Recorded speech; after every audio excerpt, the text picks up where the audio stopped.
Mateer be making an appearance in the Red River rivalry this weekend? Sounds like he possibly could, or maybe not. Let's talk about it either way. You know what, guys? In a nice way, y'all. We don't give a shit.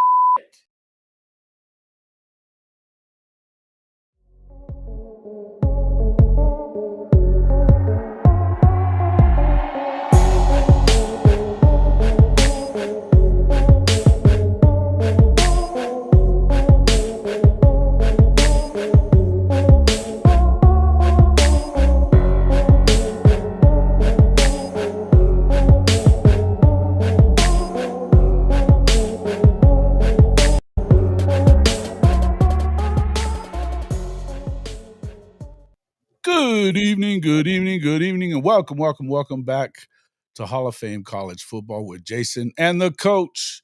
I'm your host, Jason Watkins. He's the coach, Philip Roybal. And if you love college football, you know you're in the right place. So before you forget, smash that red subscriber button, like our videos, and don't forget to ring the bell so you don't miss one moment of Hall of Fame College Football. Coach, welcome back. How's it going? Hey, it's good to be back, man. As always, great to be back. Good times, man. It is fucking hate week, coach. It's hate week. It is. Hate week. We love this shit. This is the best time of the year for a Sooner fan. You're gonna have to What it's all about, grin and man. bear it, coach. Gonna have to grin and bear it a little bit. I know that you got a little bit in on it too because of having a son that's a Texas fan. The poor bastard. Yeah. Jesus. Busting his chops. How the hell did that happen? Hey, listen. It's got to be rough on him right now. He probably don't want to talk about it. He probably don't want to talk about it. Oh, hey, he's I'm telling you, he's under. It looks like he's under a ton of dog shit.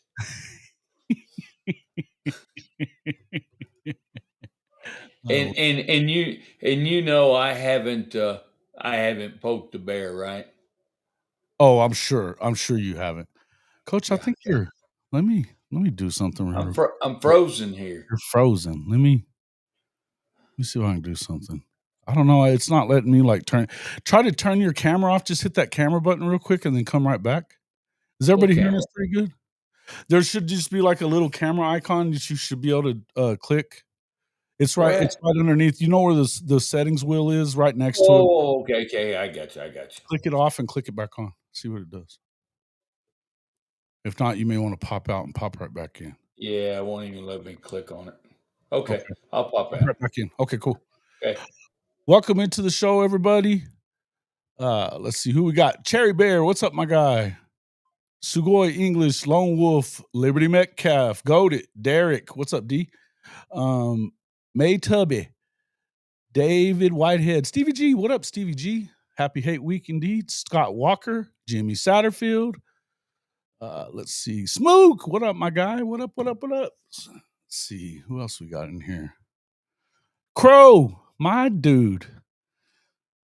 Yeah, we don't give a shit. We sure don't. What up, guys? Hey, yeah, we will see. I will pop in that top 25 as soon as here in just a few minutes. In fact, I can do it right now here in just a second. Give me just 1 second here. I'll try to make sure all this is what it needs to be. What's up, everybody? How's everybody doing?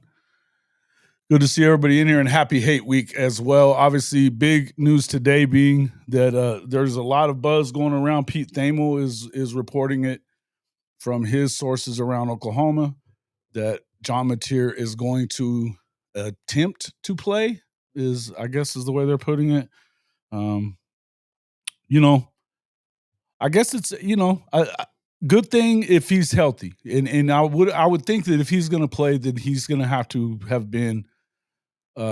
He would have to have been cleared by Dr. Sheehan, and I mean, they're going to be building a statue to Dr. Sheehan if he comes in and wins this game.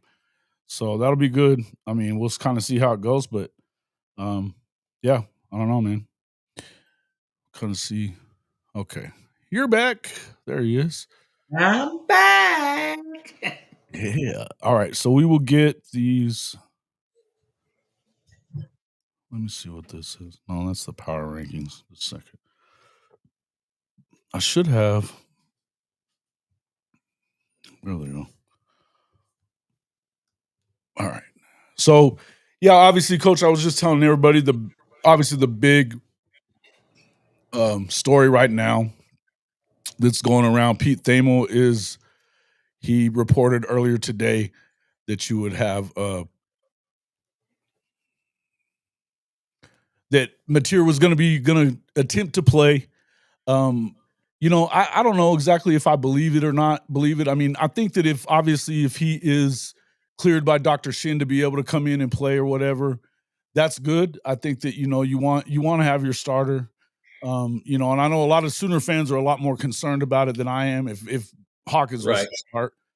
But that being said, my main concern with Mateer on it would be if you go too early with him and he gets hurt again, and you know that Texas is going to go after that hand, Yeah. then you could lose him for a longer period of time, and that's a concern because because what you're after is, if you're Oklahoma, you're after more than just the Texas win here.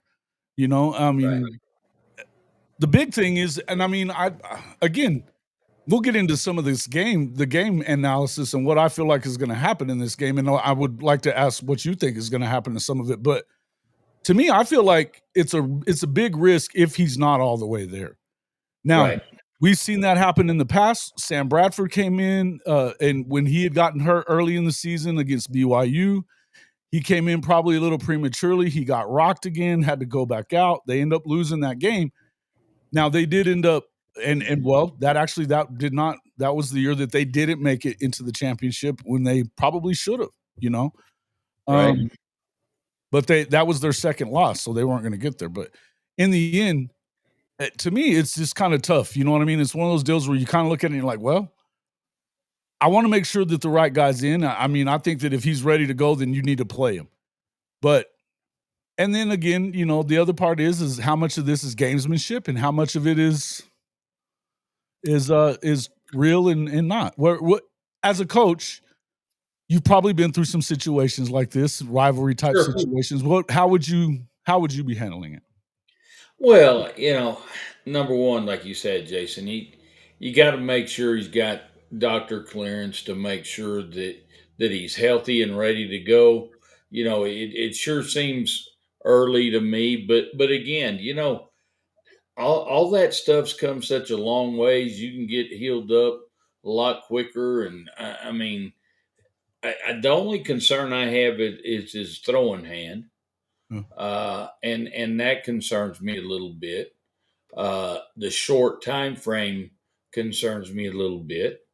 But if they say he can go, he can go. I mean, that's the bottom line. But again, could he be a little bit rusty? Being out. Uh, but again, like you said, there could be some gamesmanship in here, and coach could be saying we're going to play him and putting that word out there, Yeah.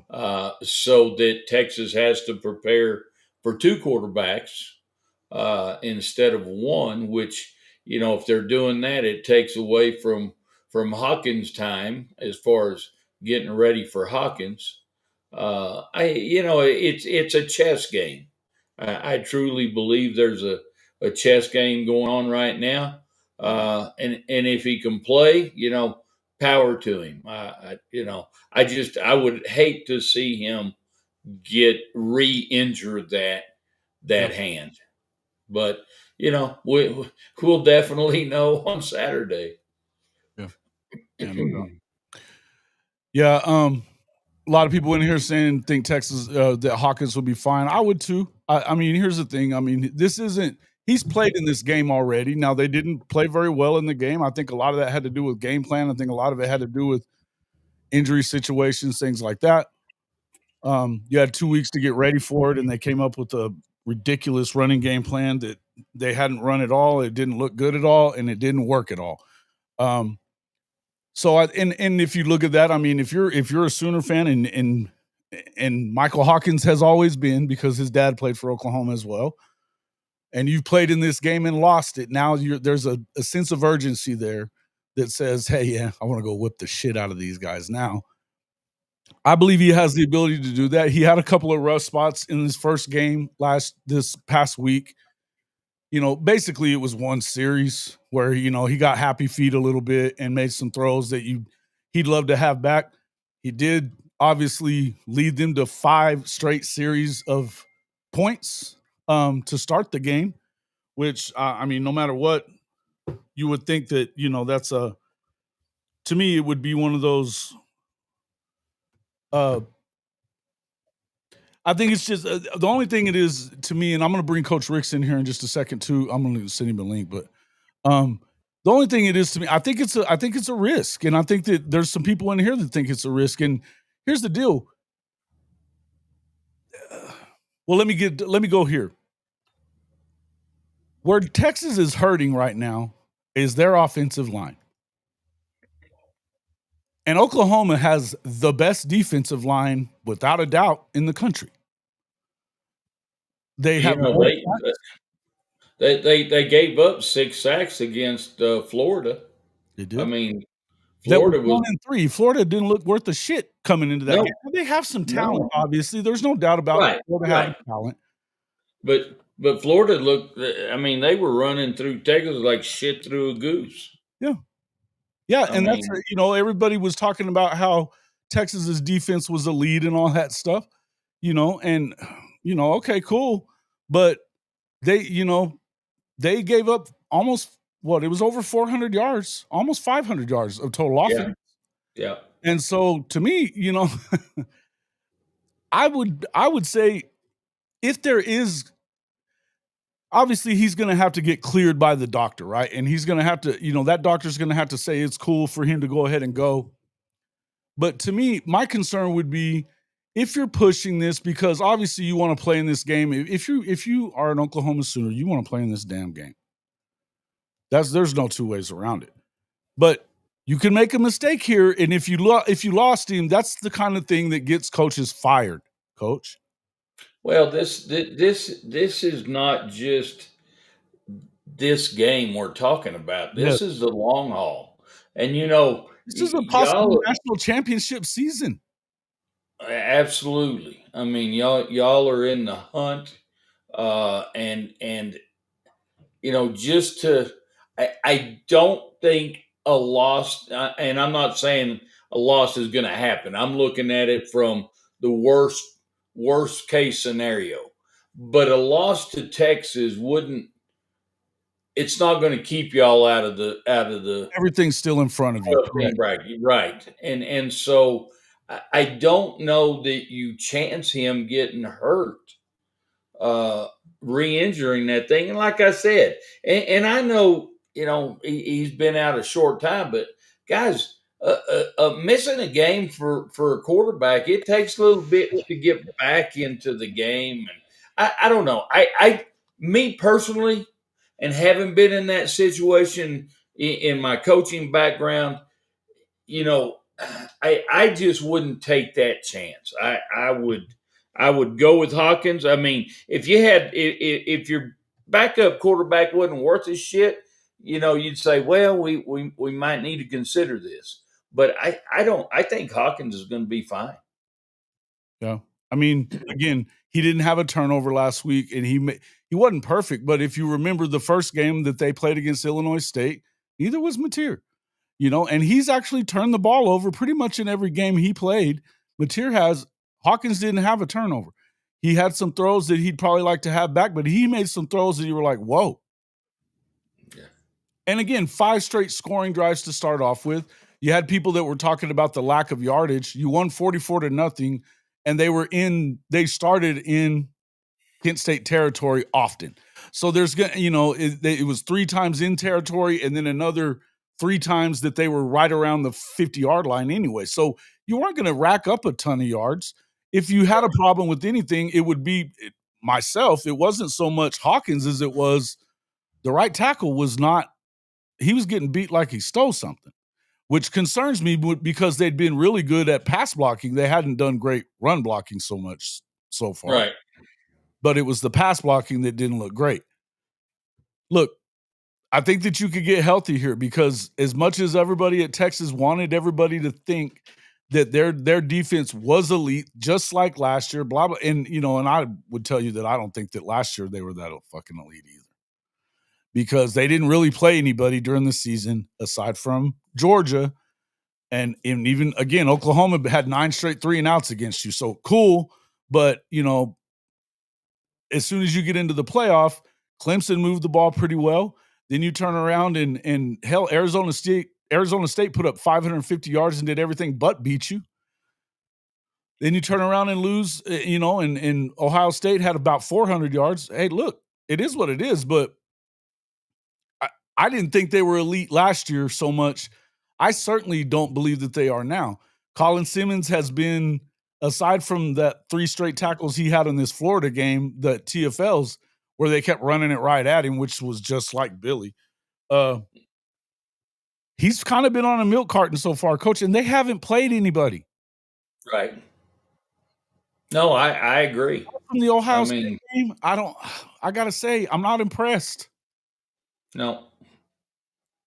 I mean, I just, I just see Texas right now, and I mean, even in the polls, they're right where they need to be. I mean, I couldn't, and we couldn't believe they were ranked number 1 to start the season. Such a joke, man. It's like Texas, Penn State, those guys, they were acting like, the media was acting like, oh my God, they're going to be incredible. But the proof's in the pudding. Show me what you've done, and especially in the preseason, to deserve those rankings. I mean, Ohio State, yeah, they deserved to be up there. You know, people that have won and been successful, but at the end of the day, Texas hadn't done anything outstanding. Penn State hadn't done anything outstanding, and those guys are where they should be right now in the polls. I just, but going back to Texas, what has our Heisman Trophy candidate done on the playing field? Uh, he hadn't done diddly shit. Uh, you know, and they're and I tell you what, coming into this weekend with with the way Florida was in, back there disrupting the quarterback, getting sacks, Yeah. pressures. I can't see them handling the OU defensive front line. I think that's going to be a mauling. And Manny Well, doesn't Oklahoma play leads the well. country. They lead the country in total defense. They lead the country in sacks. I'll throw up that stat sheet here in just a second. Yeah, Defensively, it's the best defense in the country. There's not. I sure. mean, they're either first or second or third in most of these categories. Most categories, And yeah. when it comes to in the SEC, they're second and third in like 3 categories, I think, out of all of them. And the rest, they're first in the SEC. Look, I mean, I think there's some other really good defenses out there, don't get me wrong. But overall, I mean, let's I, be real, Oklahoma has the yeah, best. y'all are one of the best in the country. Yeah. Bottom line. The depth is it's not close, man. You know what I mean? The depth is not close compared to a lot of these other teams. So, No, I don't know. Anyway, want to welcome into the show from Coach's Talk, Coach Ricks. Welcome in, Coach. What's going on, fellas? What's up, Coach Ricks? What's going on, Coach? How's everything going, man? Just surviving, man. Just surviving. Thriving. Hey. He don't let him lie to you, man. He's thriving. Man, we just got back from a flag football, girls NFL flag football league, man. Woo-wee. Really? Oh, wow. Yeah, man. There's this one girl, man. She from Wake Forest. She's nasty. She getting after it, huh? Out there. She's 6'2". Hey, quarterback can throw it. Really? move the hips and everything. Hey man, she nice. I told her, I told her dad, you need to put her in something. Put her in something else, man. Shit. That's cool. That's cool. That sounds fun. That sounds like fun. Oh yeah, man. Yeah. Yeah. Obviously, we're talking about the big news of the day that it got leaked through Pete Thamel and stuff like that, that Mateer's pushing to play. It sounds like, I mean, obviously he's going to have to get, I haven't heard anything about releases from Dr. Shin. Now, what I would say, I thought it was funny yesterday that Eddie Rado was outside of the indoor facility and said that they had taken it inside. It was a nice day outside. Coach Venables, when he was asked about it, said, well, he was thinking about, it was 90 degrees and it wasn't. It was like in the 80s. But he was saying he was thinking about which would be a total change of direction for Coach Venables, because usually he uses every opportunity to make it rough on these guys. So he was acting like he was taking that into consideration, that kind of deal. I don't know that I don't buy that, but but gamesmanship, everything else, I think obviously no matter what, you're not going to know anything until he either goes into the game or doesn't. Oh yeah. I mean, you're not gonna tip your hand. I mean, no, and nor should you. Nor should you. If the doctors give him clearance and the family and everything, everybody looks at it and see that it's nothing that's going to hinder him going forward, that's on him. Yeah. I still feel like I would go with Hawkins, to be honest. I think Hawkins brings another dynamic that nobody's talking about. I think everybody's so fixated on what he did last week. That last week shit was vanilla as hell. I mean, I don't know why they keep thinking that that was something that. Come on, man. There was nobody in God's green earth who thought Oklahoma was going to lose that damn ball game. So I would agree. I think Hawkins just brings another dynamic. I mean, you really can't blitz him, because you blitz him and he get by you, it's a wrap. Yeah. So, He's so got coach, let me ask you this, coach. amount of speed. Let me ask coach this, coach. If you had to pick Mateer or Hawkins, and we're not talking about just a leadership role, we're talking about from a defensive aspect, who would you rather face? Well, I'd rather face Hawkins, to be quite honest with you. Mateer's got the experience. I'm We're talking all things being if he's obviously if all is equal. I mean, Yeah. now in that, you know, when you throw in the injury, I mean that changes things obviously. But if all things are equal, I'm definitely going to go with. You know, I don't want to face Mateer.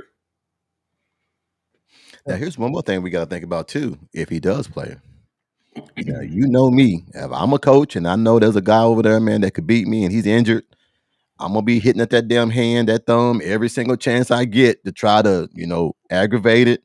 I mean, that's just being smart. I mean, I'm not gonna try to sit here. I don't want to hurt nobody, but you want to do whatever you can do within the Hey, limits of getting that W.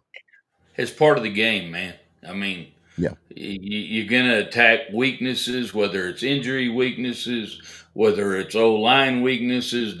I mean, yeah, you're going to attack weaknesses of your opponent, and if yeah. attacking his hand is one of those, and that's what I was talking about a little while ago, Jason and I.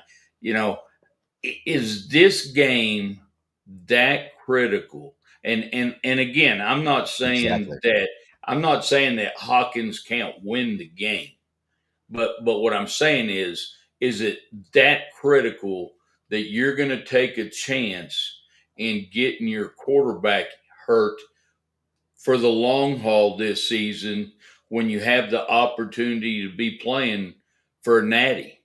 I mean, why would you put him in that situation?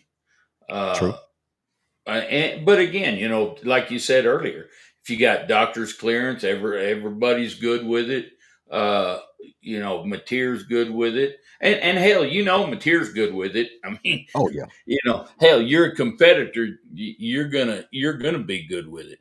But at the end of the day, I'm just not sure this game is that important. And I know OU fans and Texas fans both are going to say, hell, it is important. It's huge, and Oh I yeah. get that, but it's not in the big picture, the big scheme.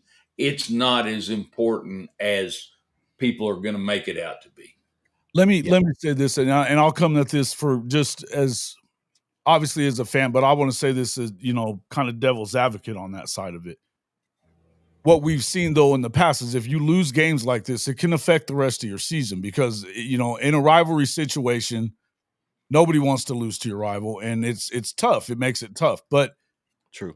I get what you're saying, but then that takes away a lot of wiggle room for you because now you assume that you can get into the playoffs from there, but you got to look at the rest of the schedule too. Is you may not, chances are you're going to run into a buzzsaw when you get to Tennessee in a couple of weeks, and really even next week. I mean, even though I don't think much of South Carolina whatsoever, I think that you do playing there in Columbia. It's going to be rowdy. It's going to be and it's a tough atmosphere. If you're going in with a win, you're probably going to feel a little better about your chances, but and you probably have a little more wiggle room, right? That would be the concern: is can you keep the momentum if you lose the momentum? Would be my question, Coach. Wouldn't that be? But do you believe? I'm going to ask you a question to answer that question. Do you believe you can win with Hawkins? Absolutely. I believe we can win with Hawkins. It won't be the same way. Then it's not that important. Correct. From that perspective. Yeah. I'm just saying it's a lot more important to keep Mateer healthy for the long haul than it is for a one game and lose him all the rest of the season, is what I'm saying. Well, and that's what I said a few minutes ago too. These are the kind of decisions that get coaches fired if it goes poorly. Sure. But just to kind of go back to this is what you got the rest of the way. You got South Carolina, then you're hosting Ole Miss, then you're on the road at Tennessee before your next open, then you're Bama on the road, Mizzou at home, and LSU at home to close out. It's a murderer's row in the SEC. Especially for you guys down the stretch. You've got the toughest part of your schedule approaching. Right. So there's no doubt. I mean, and I guess that's where I was playing devil's advocate. But to be honest with you, if you feel like, and here's the thing, with this defense being what it is, and we know that this defense is what it is, let's take a look at, obviously, let me get these rankings in here, and I'll swap it out here. That. When you look at these, I mean, I agree with that. What did Shawty say? He said, "Man, Texas offense is terrible, and OU defense is just way too good." Yeah, and that's where I'm kind of at on it, and that's what I'm going to show you guys here right now. Is that, I mean, this is the new updated version of the whole thing. Total defense, number 1 in the country. Sacks per game, 4.2, number 1 in the country. Third down conversion, 17%, number 1 in the country by a lot. Opponents' yards per play, 3.5 yards per play, number 1 in the country. Tackles for loss, 10 per game, number 1 in the country. Opponents' punts, they have here's a wild stat for you. They have forced more punts than they've given up points. Forced more punts than they've given up points. These are not things that you hear a lot of, going around very often. So number 1 in the country there. They're number 2 in the country in opponents' plays of 10 yards or more. Opponents' passing yards per attempt, number 2 in the country. Touchdowns allowed, number 2 in the country. Passing touchdowns allowed, number 2 in the country. Scoring defense, 7.2, number 2 in the country. Passing defense, 118 per game, second. They're second in everything, all of these: pass deficiency rating, opponents' first downs, passing defense, scoring defense. You got to get into the last 3 here. Rushing TDs, they're third. Rush defense, they're fifth. And opponents' pass completion percentage, 6th in the country. Aside from those last 2, they're still number 1 in every category but the last 2 in the SEC. That's insane. These are insane numbers. This is the epitome of elite, is it not, Coach? Either it is. The numbers speak for themselves. Now, I'm going to say this, and I, I know I'll Well, step on toes by saying this, do it. but I want to see what those numbers look like in the second half of the season, because that's where they're going to become important and relevant, because that's going to be the meat of your schedule. Of You course. know, You're gonna play because some better we're offenses for sure. yeah, and that's that I want to see. But again, I don't want to minimize the point that you're making here. Is y'all's defense is incredible, Right. but it's not a surprise. We knew that. We This is what knew it Brent was does. going to be. What Brent Yeah, does. yeah. We've been talking about this for a long time now. The defense has been built. It's been rebuilt is what happened, and now they're a great defense, and I think they'll continue to play very well throughout the season, and so I'm not saying that the second half's going to diminish those numbers. I think it'll be a little bit tougher than what we're seeing from the first half, but because y'all still have a hell of a schedule to to battle through here. I mean, yeah, I don't even know where y'all were as far as the start of the season, as far as strength of schedule, but I know it had to be pretty damn high. Now Monty Cisco's coming in from another angle. I want to steamroll these guys similar to the way we did in 2000, 2003, 2011, 2012. The disrespect with being underdogs to these clowns. Listen, I understand this, but again, you have to be looking at it going forward. If you lose Mateer now, and look, here's the thing. Are you going to really tell me, Monty? I mean, I want to know what you really think. Are you telling me that they can't go and do that with Michael Hawkins at quarterback? Because if you are telling me that, we're going to argue.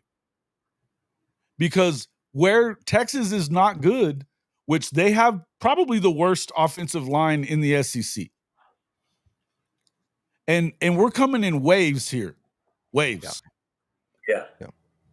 And so they seem to get better every week. David Stone looks better week after week after week.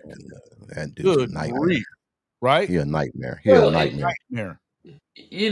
And we just said it earlier, Coach Ricks. I mean, again, Texas gave up against Florida 6 sacks, and that doesn't even include all the pressures that their quarterback was under. Uh, but it's just guys, y'all are going to kill them defensively. They cannot play with you guys. And I'm going to tell you, I'm going to say it one more time. Where's that Heisman boy at? Well, here's another thing that nobody's talking about, Coach. If you go watch the UTEP game, UTEP had his ass on the run a few times.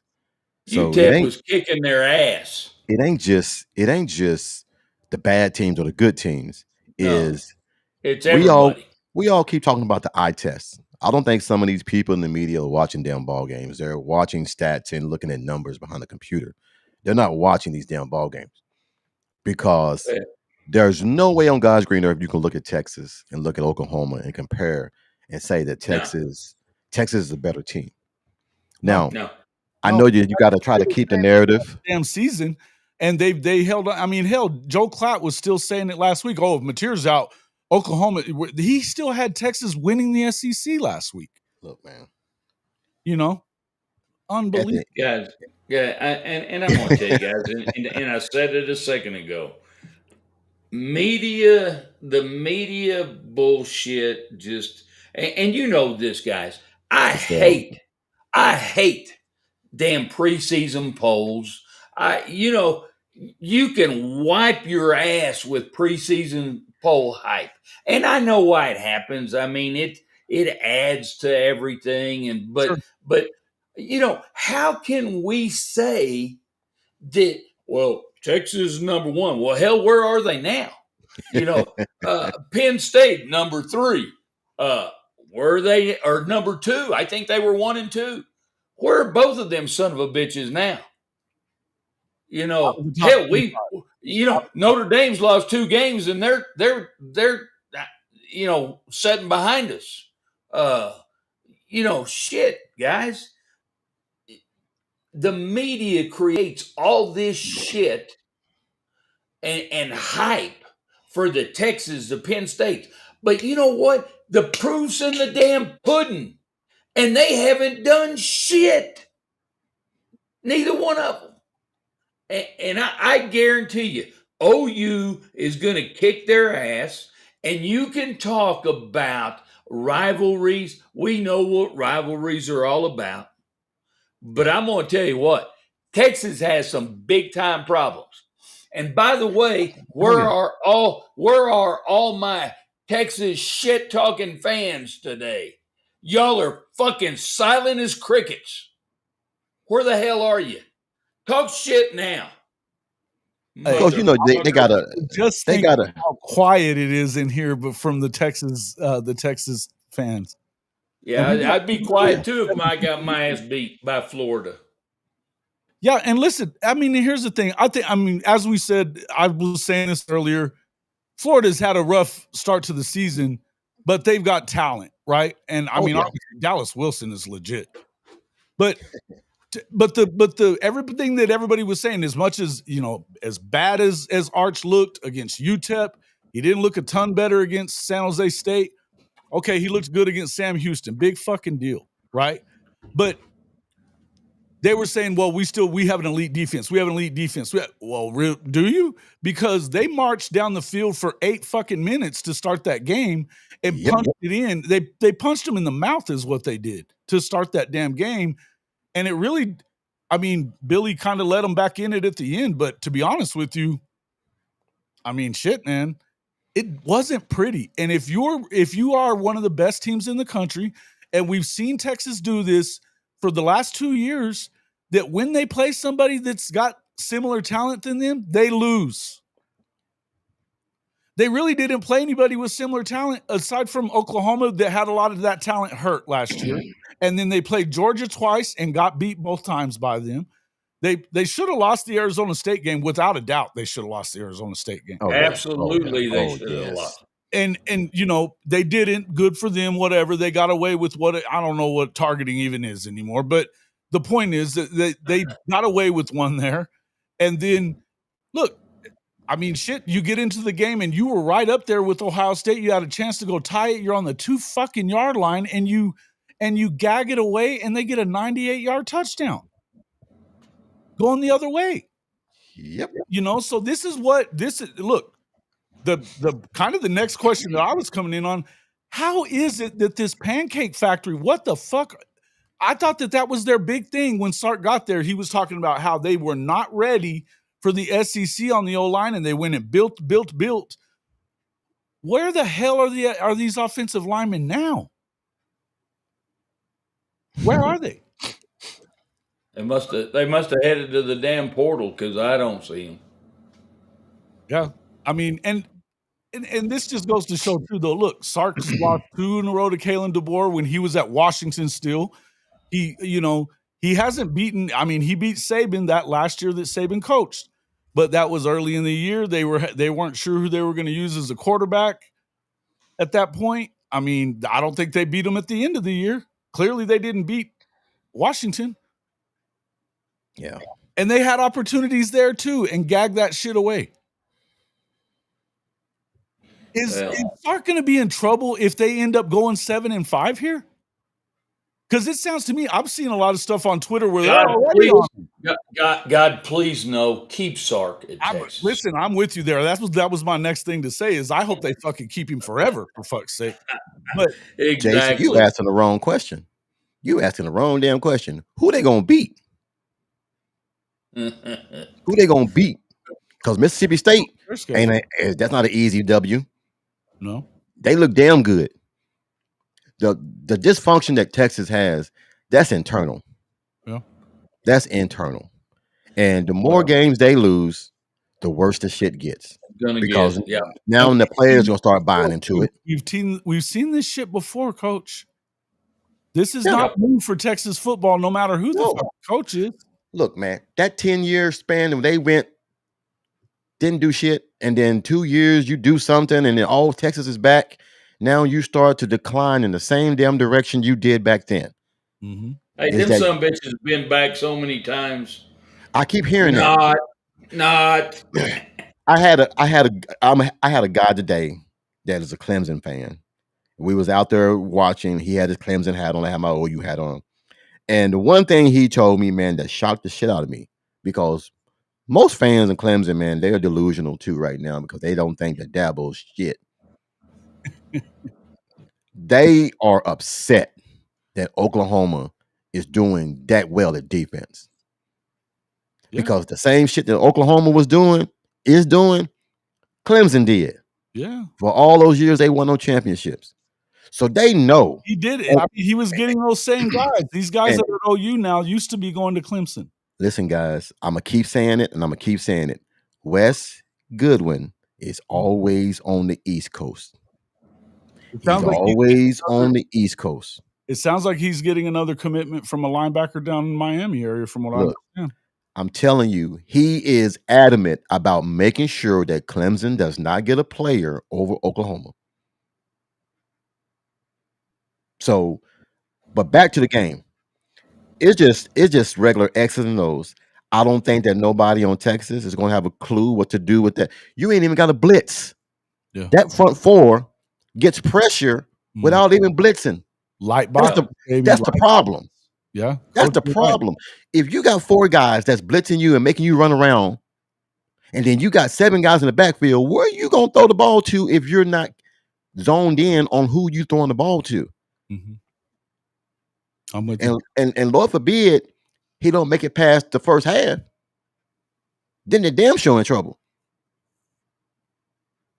It's gonna get ugly, man. I don't want to say it, but it's gonna get ugly if they can't stop the brush of David Stone.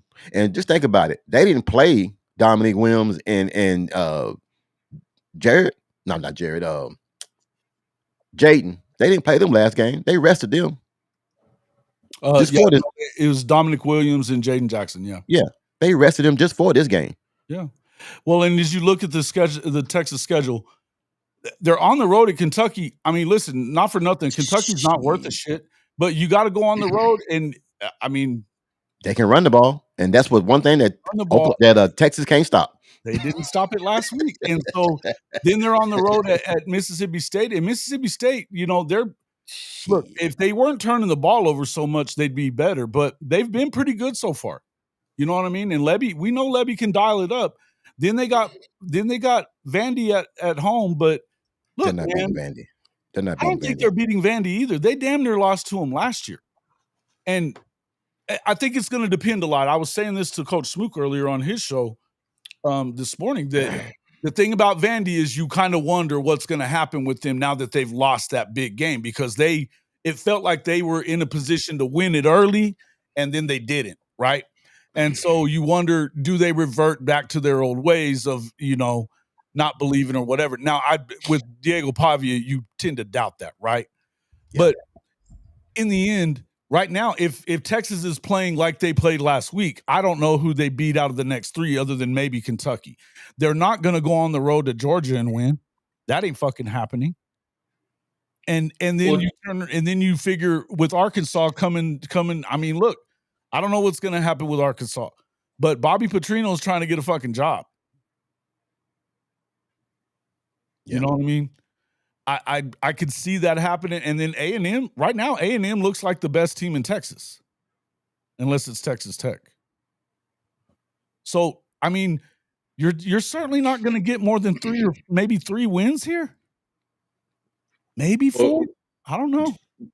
You know, and we were talking about this early on before the season ever even started, guys.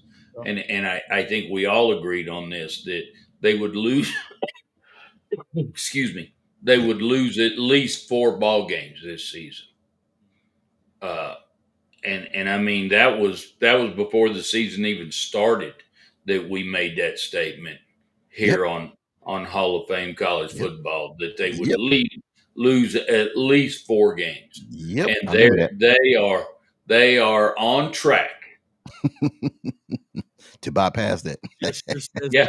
any team ever been a preseason number one and then not made a bowl game? FSU was a preseason number one, but I mean, they were right up there in the top three or four anyway. Last week I wanted Mateer to play. After listening to Coach, my mind's been changed. Bring the Hawk show. Listen, man, I think, and I think Creole, appreciate you coming in here too, and everybody that I hadn't said anything to yet. Pit Snipe Husker, Kimberly K's in there, Jay Turner, Chicken, good to see you back in here again. Yeah, Shawty. Look, this is absolutely a very good point, because that's what I was just saying too about Simmons was getting beat like he stole something. And so I don't know what was going on there. It's a concern that you got to have, because one thing they had been doing very well was pass blocking, right? Now, weird things happen against these cupcake type teams, and they were never in danger at any point. He didn't turn the football over. He had a bad series. You know, and so it is what it is. I'm not overly concerned about that. I know that there are some people that are. I told people yesterday on the morning show, if you're going to sit here and try to tell me that Hawkins is terrible, I'm going to tell you don't know fucking football. No, man. I'm just going to have to do that, because there's no way that, I mean, is he this? I mean, I'm with what Coach said. I understand that, yes, right now the better player is Mateer, because he's got more experience in the offense, just playing. He's got more playing time.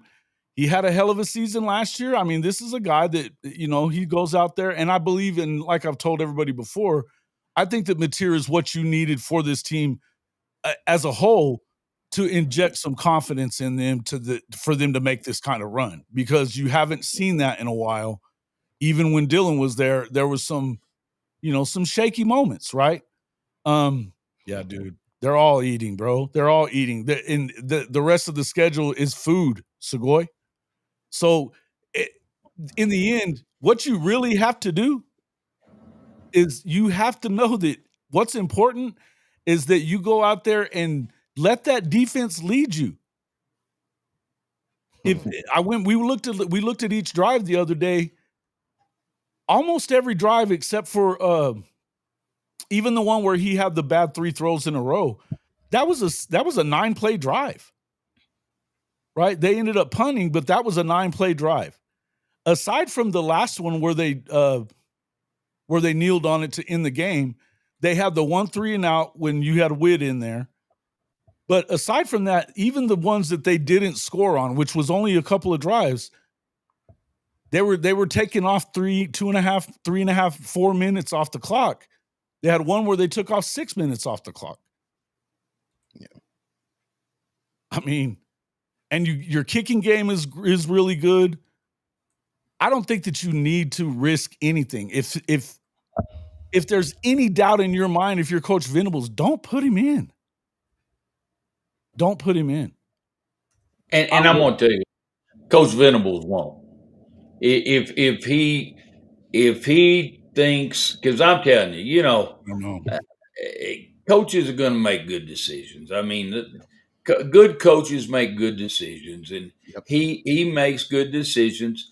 And we can say, yeah, he's made some bad decisions with coaches and those kinds of things. Well, but I'm talking about game time decisions, player decisions. Yeah, he's a good coach. I mean, he's going to get it right.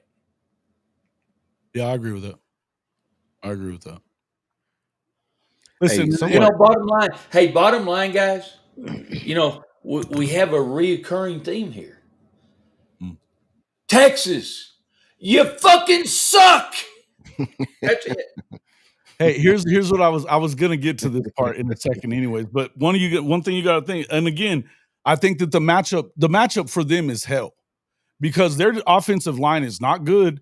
Their running backs haven't been good, and to be honest with you, you can say what you want that Arch had some moments where he looked really good at the end of the game last week. Okay, cool, but he had times where he didn't too, and this was against I think they were the number 107th run defense. They ran for 52 yards.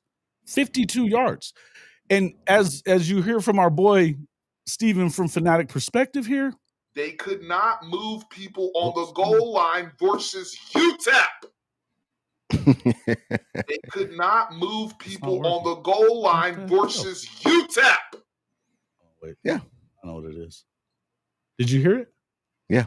Oh, you did? They could not move people on the goal line versus UTEP. Dude, it's going to... Hey, you know, I saw where somebody had mentioned in the chat that the O-line played down to the teams they were playing. You know, come on, man. Don't give me that. I'm not sure I believe I that. don't buy that shit. I don't buy into that shit. Hey, excuses are like assholes. Everybody's got one. They all stink. And Let's that's be honest, that's what that is, an excuse. Here's what I would tell you. If there's definitely some issues there. Injuries is being the biggest part of it, right? They've had some, and we've been having injury issues with the program for a while now. But here's what I would tell you. If there's an issue, the issue is right now across the SEC and college football. Tell me which teams are really running the football well right now. There's a lot of teams with having problems on the O-line because the body type has kind of changed on the D-line, coach. And you talked about this before. The last 6 months we've been talking about it. The interior guys don't look like they used to, where they were just 360 and short to the ground and just took up blocks. We're talking about studs now. They might be 6'5", they may not be 6'5", but what they are is fast and they're twitchy and they can do all kinds of different stuff that you've not seen before. And when you start talking about edge rushers are the best athletes on the field. Well, and I tell you what, and what I've seen the evolution is you've taken a lot of guys that were edge rushers, you've put weight on them, and now they're playing in the interior, and you're taking outside linebacker type players, and now they're playing the edge, and so you've seen an evolution because and they're twitchy, like you said, but they also look at their wingspans, look at their the whole defensive line concept has changed. Yeah. And y'all are getting those guys. You know, and that's why when you got guys in there with that kind of speed, y'all run to the ball. I mean, your defense tackles can run to the ball just as well, that damn near as well as a linebacker can. Yeah. And so what the interior guys are doing is so disruptive. The interior guys are so disruptive right now. Go ahead and try to double team one of them. You're fucked if you do. Go ahead. They're getting home they're not blitzing very much, coach. No, I know. You're doing it with a 4-man rush. You know, most of the time, y'all are coming out of it with a 4-man rush. I mean, it's incredible what y'all are doing. Yeah. What you're doing. But we knew that was going to happen, guys. Yeah. We talked about it over and over because Venables rebuilt the defense. Coach, it's been so long since you've seen it. Oh yeah. Yeah. So you know what I mean? It's been rebuilt and it's bigger, it's better, it's faster, it's stronger. I mean, y'all have a hell of a defense. Yeah, they do. They do, and I mean they finally broke the cherry on getting a damn turnover last week. Got 2 of them. Look, it could be turnover city this week, I think the dam's going to break at some point, and I think this week and next week you could see that happening a lot because South Carolina is known to do this. Once they start losing and going down that way, they do the same thing. I've told you guys from the get-go that I didn't believe in Beamer in South Carolina. I didn't. I haven't. But I don't believe in Sark much more. And we said this coming into the year, and it wasn't about and everybody would say, "Oh, you're just being biased." Blah blah blah blah blah blah blah blah blah. No, how can you lose 25 guys to the draft in 2 years and not hit the portal very, very hard. And they didn't hit them for receivers. They didn't hit it for running backs, and they didn't hit it for damn linemen. They hit it for defensive linemen, 5 of them in the spring portal, by the way. There's never 5 good ones in the spring portal. Never. And they went, and we were supposed to believe all this bullshit hype about them being that good. Well, look, I would tell you that Anthony Hill might be one of the top 2 or 3 players in the country. I'll agree with you on that. Anthony Hill is that guy. Michael Taft, love him. Think he's a hell of a player, right? I think Colin Simmons he was really good last year. He's going through a bit of a sophomore slump, if you ask me. Right? I'm not seeing where this elite defense ever was. I haven't seen it yet, and I'm not sure that I believe Tech is screwing up their logo. I saw that. Why are y'all doing that? Hey, look at Jeff. Put Jeff Shear's deal up there. Did y'all hear what happened to Arch at the grocery store? Got sacked 8 times. That's great. Hey, I don't know what podcast it was on. I think I heard it today or yesterday, but someone compared Sark to the new age. He's the new James Franklin. And I thought that was a damn good comparison because James Franklin can't win the big game worth shit. Hey, and at this point, can't win the worst game either. Can't win the worst game either because no matter how bad, I don't want to hear another damn thing about Penn State. That loss you had last week was atrocious. Oh, good Lord. UCLA is the worst. Yes. They were trashed so bad. Now, I mean, Neuheisel's kid coming in and switching some things up. I mean, cool and all. And look, for as much as people wanted to just trash Nico like he was god awful, he wasn't. He was pretty good. Now, but they just don't have much around him. But there's no excuse. No excuse whatsoever for losing to them. I don't get. And what did he do? Made an excuse. Sure. That's what he always does. Yeah. Yes. I mean, look, there's that list of guys. I mean, we've talked about them. Riley, DK, or BK, Franklin, Matt Rule lately, Mike Gundy. Excuses. Yeah, you might got to throw Dabo ass in there. And Dabo too. Well, Dabo, I've been calling him Mr. Gaslight lately because that's what he's doing. He want to get fired, man. He want to get fired. Yeah, go ahead and fire me. Go ahead. He wants to get fired. He wants to get fired. Bullshit. Why would you want to? Why not just make a couple of changes and go back to what you are? Because the ACC is not that good, aside from Miami, by the way. He made a comment. And like I said, he made a comment. I'm gonna say it. Fuck it. He made a comment to a booster, and my brother-in-law was like, he kind of pissed the booster off because he was like, "See, we're paying players, and we're still not getting no damn results." Oh, good Lord! You know what my response would have been, Coach? Yes. And we're paying coaches. And we're not getting any fucking results either. Yeah, they always ask like $50 million. Good. Dude is just I think Dabo's losing his mind, man, since Brent gone. I'm just gonna keep it real. Yeah, I would agree. Brent kept a lot of pressure off his ass. They keep buying it. He keeps buying into his own fucking legend. And listen, here's the deal. Somebody was saying this last week. They were saying about Gundy that, oh, poor Gundy, he a victim of this bullshit, of kids getting played and in the NIL and all this. And I said, oh yeah, what a bother it is to have to pay these kids that generate all this fucking money. It's such a bother that they're paying his ass. Yeah, they're paying him $10 million a year to fucking lose now. The kids make that money.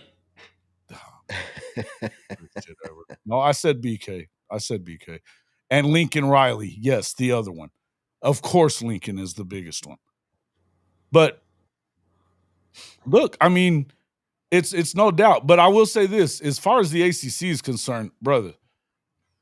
Oh, it's a wrap. Miami got that shit. Miami, they did try to gag that shit back up to him at Florida State last week.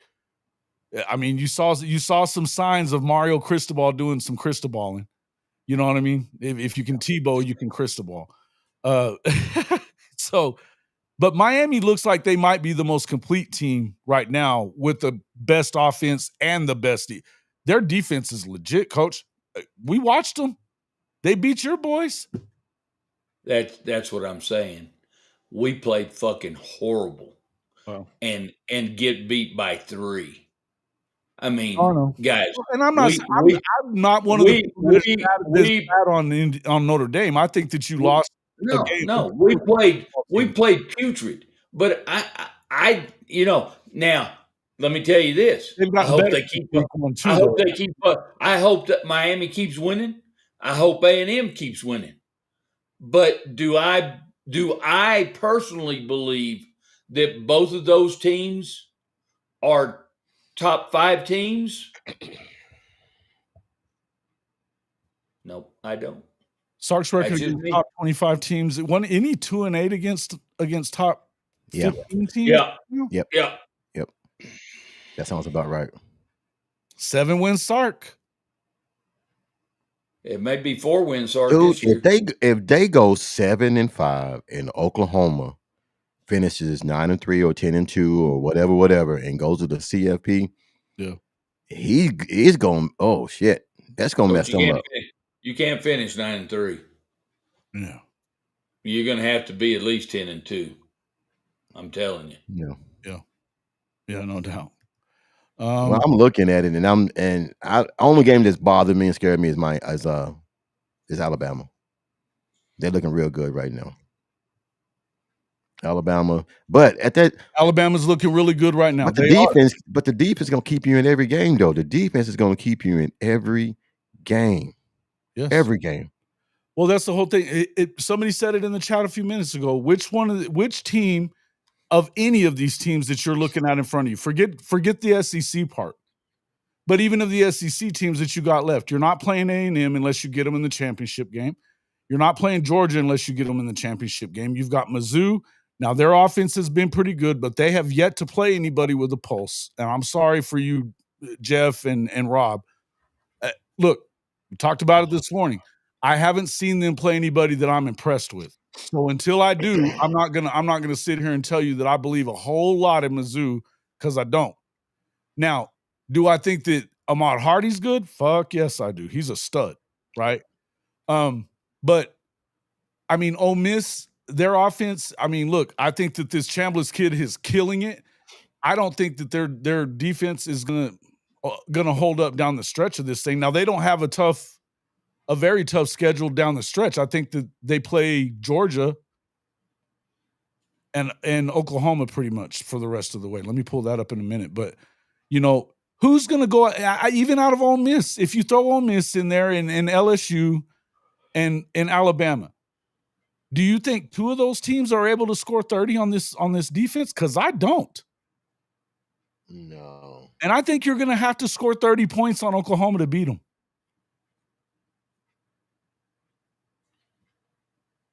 Any close game that Oklahoma plays in, I give them the edge with the kicker that we got. Brother? I'll give them the edge, because anything within 50 yards, he seems automatic. Don't want to jinx him or anything, but that's a secret weapon that you have, is that now you got a guy to where you can get points, no matter what kind of points they are. You can get points. Yeah. And then you got a punter that can put the ball inside the 10 and 5-yard line. From 70, bro. Our kicker, when he hit the one last week, that it would have been good from 70, and that was into the wind. I talked to Josh. To Malik yesterday, my nephew that's at UTSA, and I told him, I said, man, I gotta send you a damn gift card, man, for that damn kicker you guys gave us. I'm gonna give you a gift card, because that little son of a bitch and everything, man, he can kick the ball. I don't care. Yeah, man, they're good. They're both the punter and the kicker. They're killing it, man. Shout out to them. But that's the thing, is when you start talking complete, and guys, I'm with you on the discipline stuff with Miami. That's the question. You've certainly seen Cristobal screw these things up. We've certainly seen that. But in the end, I would tell you that I think that they're the number 1 team in the country. And these are your votes. For those of you who are voting in the Hall of Fame top 25, we lost a couple this week, and we need to get more of you guys voting. If you want to become a voter, please do send me an email, and I will send you an email. And make sure that this week you get in there and vote. Because look, when you start looking at the AP poll, it ought to piss you off. Because most of these people aren't even paying attention. I want to give our audience a voice in who's the best teams in the country. Because I know you guys watch ball. Go ahead, Coach. So my question is, let's go through these real quick. Okay. Just to let's look at the top 12. Okay. We can look at Right now, Miami's legit. They are. Ohio State's legit. Oregon's legit. OU's legit. And then Ole Miss is playing really well. I look at A&M. I still got to see the proof. As they get into the SEC schedule deeper. Alabama, they've been playing really well. I'm still not a firm believer, but that doesn't really matter if I am or not because they're playing very well. The first one I get to here that I don't buy is IU. I'm not impressed with them. No, Texas Tech. I'm still not bought into Texas Tech. I looked at their schedule. There's people still on their schedule that can beat their ass. There's a few people that can beat their ass. Georgia, they're Georgia, but not super impressed by Georgia. Mizzou, get them some bitches out of there. Tennessee, so.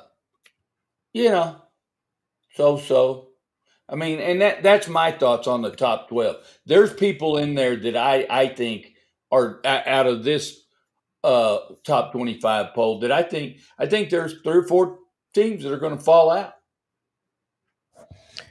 Coach, is there anybody on the outside of the top 12 that's outside of 12 to the 25th that needs to be inside of 12?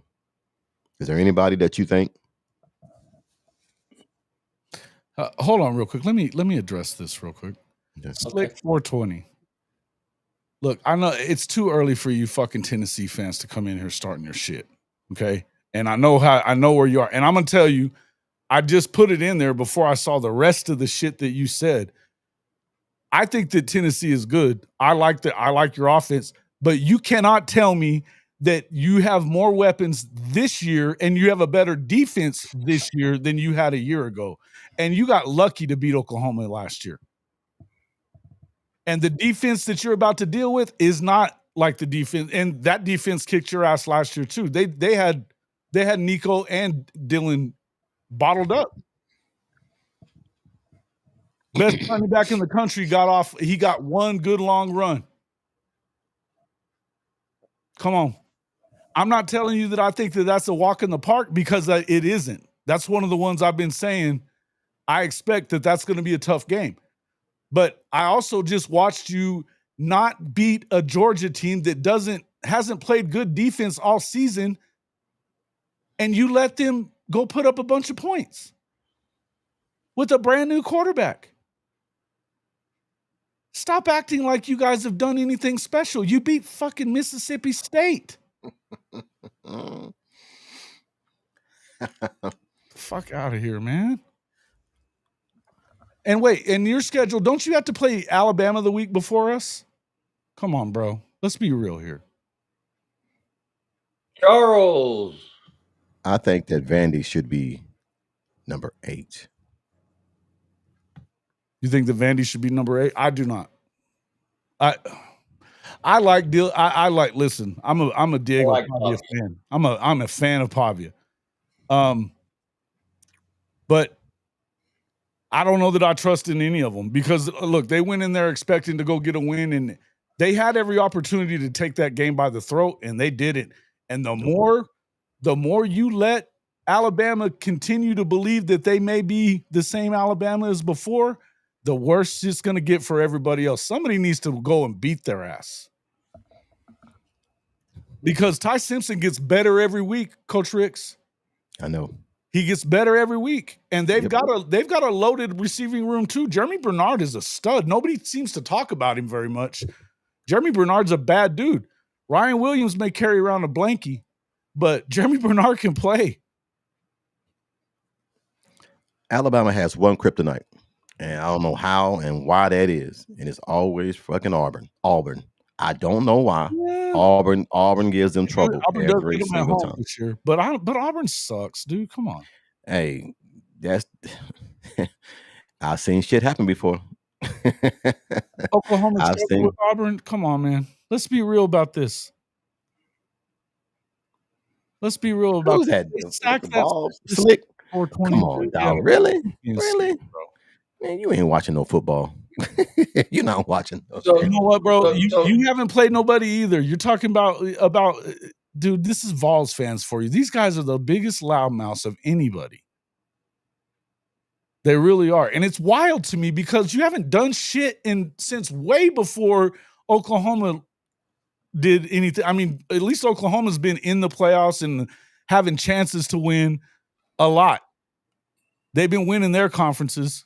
You ain't done a damn thing since T. Martin. T. Martin. Get out of here.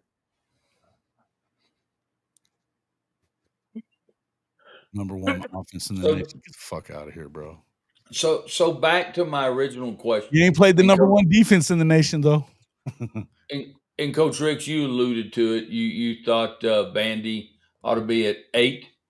So, but let me go back to my original question.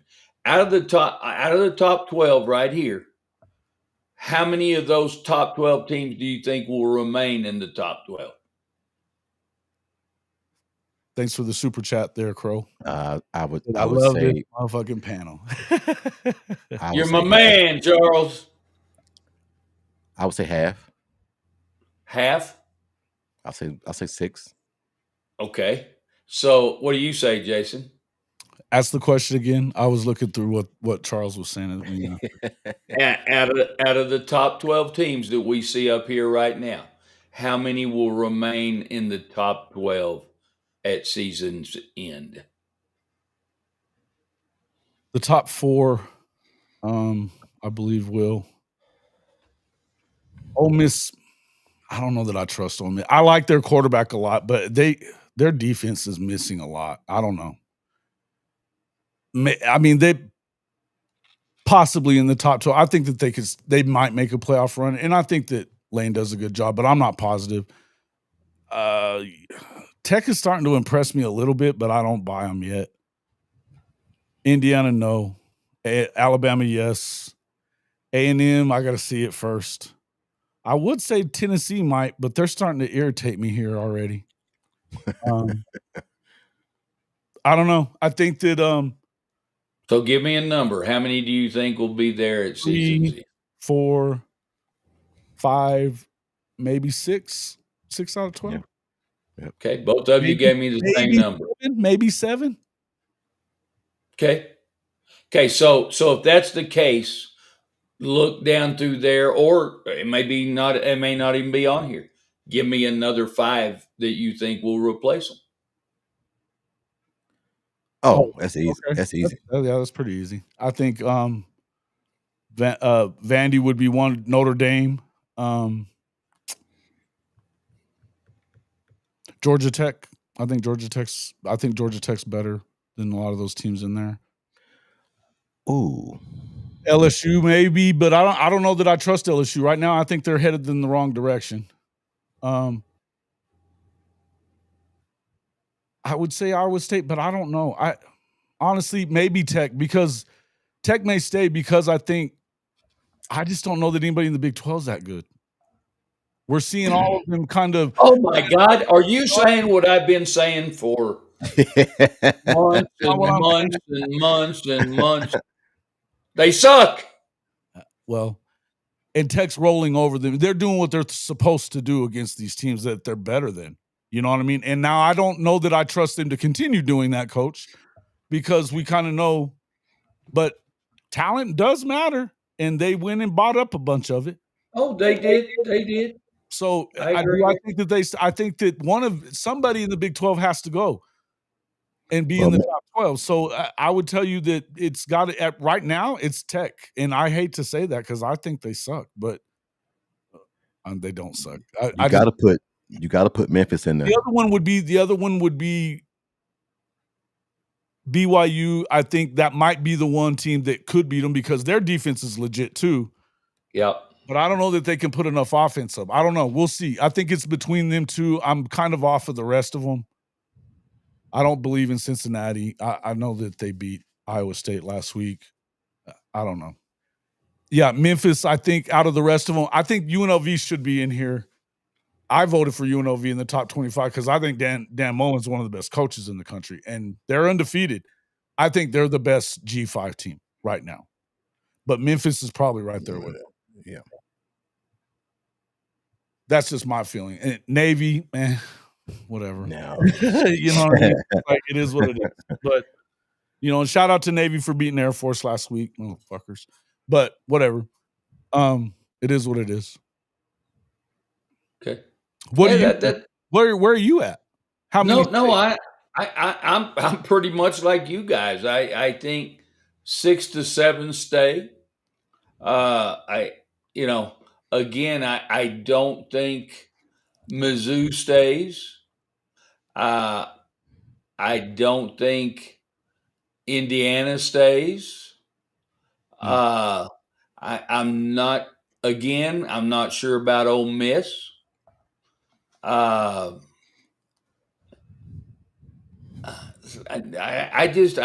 lot like you guys. I think we're talking about a lot of the same people. I'll be honest with you. I'm not sure. I don't know who's going to win the Big 12 conference, but I'm still not sold that Texas Tech's going to win it.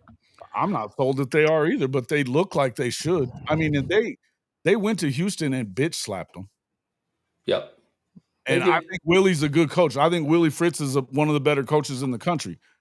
He's very underrated, Yeah, I agree. Bitch slap. I'm gonna say it right now. I think Michigan could move up there, but I think it depends. He's a freshman. I think it depends. We'll find out about them this week. What do they do at USC? True. Well, I'm going to say that I'm going to go out on a limb and say I think BYU wins the Big 12. I don't know how far out on the limb that is, Coach, but it's not very far. It's not very far. Not very far. I think, again, they're undefeated right now, and Kalani Sitake's, for my money, he's the best coach in that conference. It's time. It's time for BYU to make that move. We thought that was going to be 2 years ago. Would be my concern. He's a true freshman quarterback. Freshman. Yeah. But, hey, true freshmen, I mean, they get better every week. That's true. We got a true freshman too. I'll tell you in the top 12. Yeah, I'm not defending it. I don't have them in the top 12 in my votes, but I'm not. Hey, look, my vote is just one vote. Who was that? Nobody's defended having Indiana in there. I got Michigan at 14 right now, Goated. Well, then why do you have Indiana in there, Goated? Because I didn't. You can score a lot of damn points, not playing no damn body, but when you start playing people, that shit eliminates itself. They're not playing anybody. They're not going. I know. I think they're just scoring points. Bullshit, bro. Now they play Oregon. They beat the shit out. Aren't they playing Oregon? Let me go find it. This week. Is it this week? There's a nice schedule this week. You've got Ohio State playing Illinois. Illinois, after they got the shit beat out of them, came back and they owned USC. I mean, USC kept it close, but they really weren't I didn't feel like they were in danger of winning. Jason, they have Oregon, and they still got to play Penn State. Oh, well, Penn State's shitty. Yep. Well, but still, they're playing Oregon this week. But two shitty teams playing each other. I mean, that's true. Penn State has a chance to beat their ass. Oh, that's true. That's fair. Now, and Penn State can run against them. Yeah. Penn If State ought Indy, to be able to run all over their ass. if Indy goes and beat Oregon this week, then I might give them credit. If they But I go I to doubt that. Oregon, you're not beating Oregon in Austin. Hey, No I fucking s- way. hey, I know they ain't. I just said Kick if. their ass if they can. Hey, hey, And I'll be in hey, South Carolina next week to do it. hey, hey, they have UCLA too. Who knows? Yeah. UCLA may be like they may be beating Maryland, people now. Maryland's been supposedly pretty good, but they're not. I don't buy it. Wisconsin, Wisconsin's not good. no, they're not very They good. just got But mollywopped but, but last I'm week. going to tell you, I'm going to tell you, I believe they'll have what? One loss, maybe two, maybe No, two, I think 2 losses. maybe two. Maybe they lose to Penn State on the road, and they definitely lose this week on the road. Yeah, they lose to Oregon, they lose to They're Penn not State. fucking beating Oregon in Austin Stadium. They're not doing it. And then they could falter in another one, boy. No, I have a hard time seeing that. They're not losing to Maryland. They're not losing to Wisconsin at home. They're not gonna get like Purdue. No, Hey, they're not losing you to UCLA at hey, home. There ain't no fucking. hey, you can laugh at me on this one. I think Purdue will give them a game.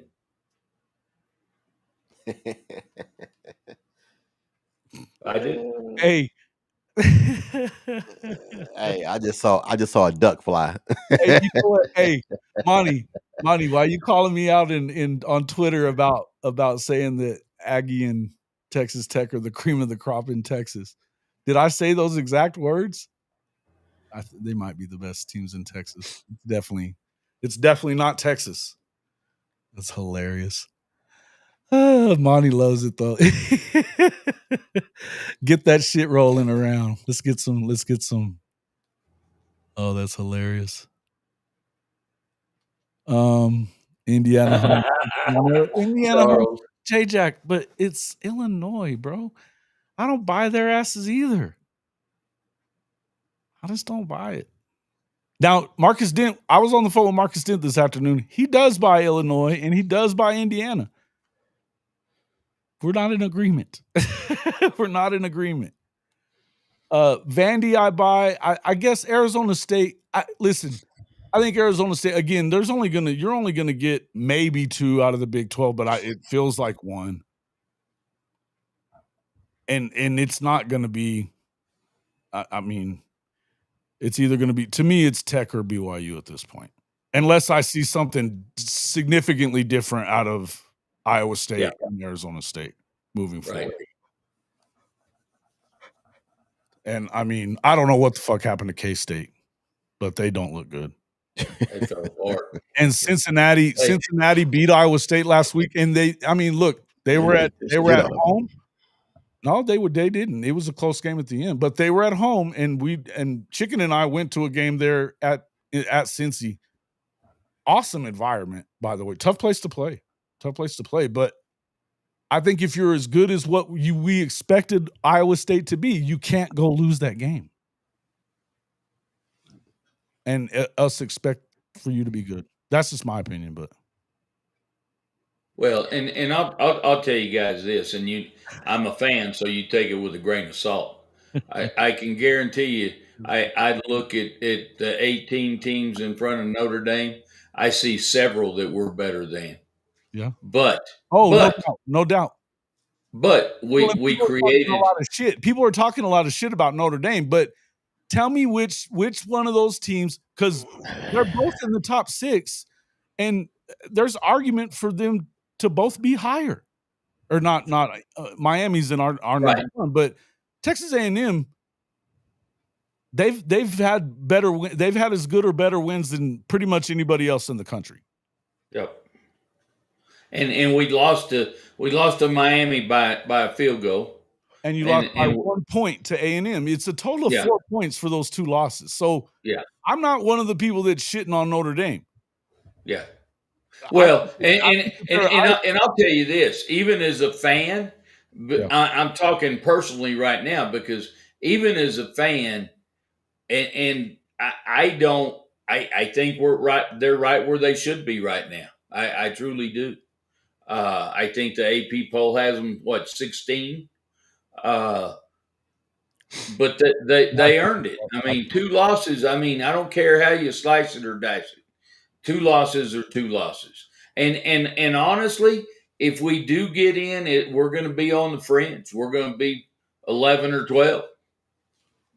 Jeff, I get what you're saying here, the top 20 toughest in FBS out, but you haven't played that yet.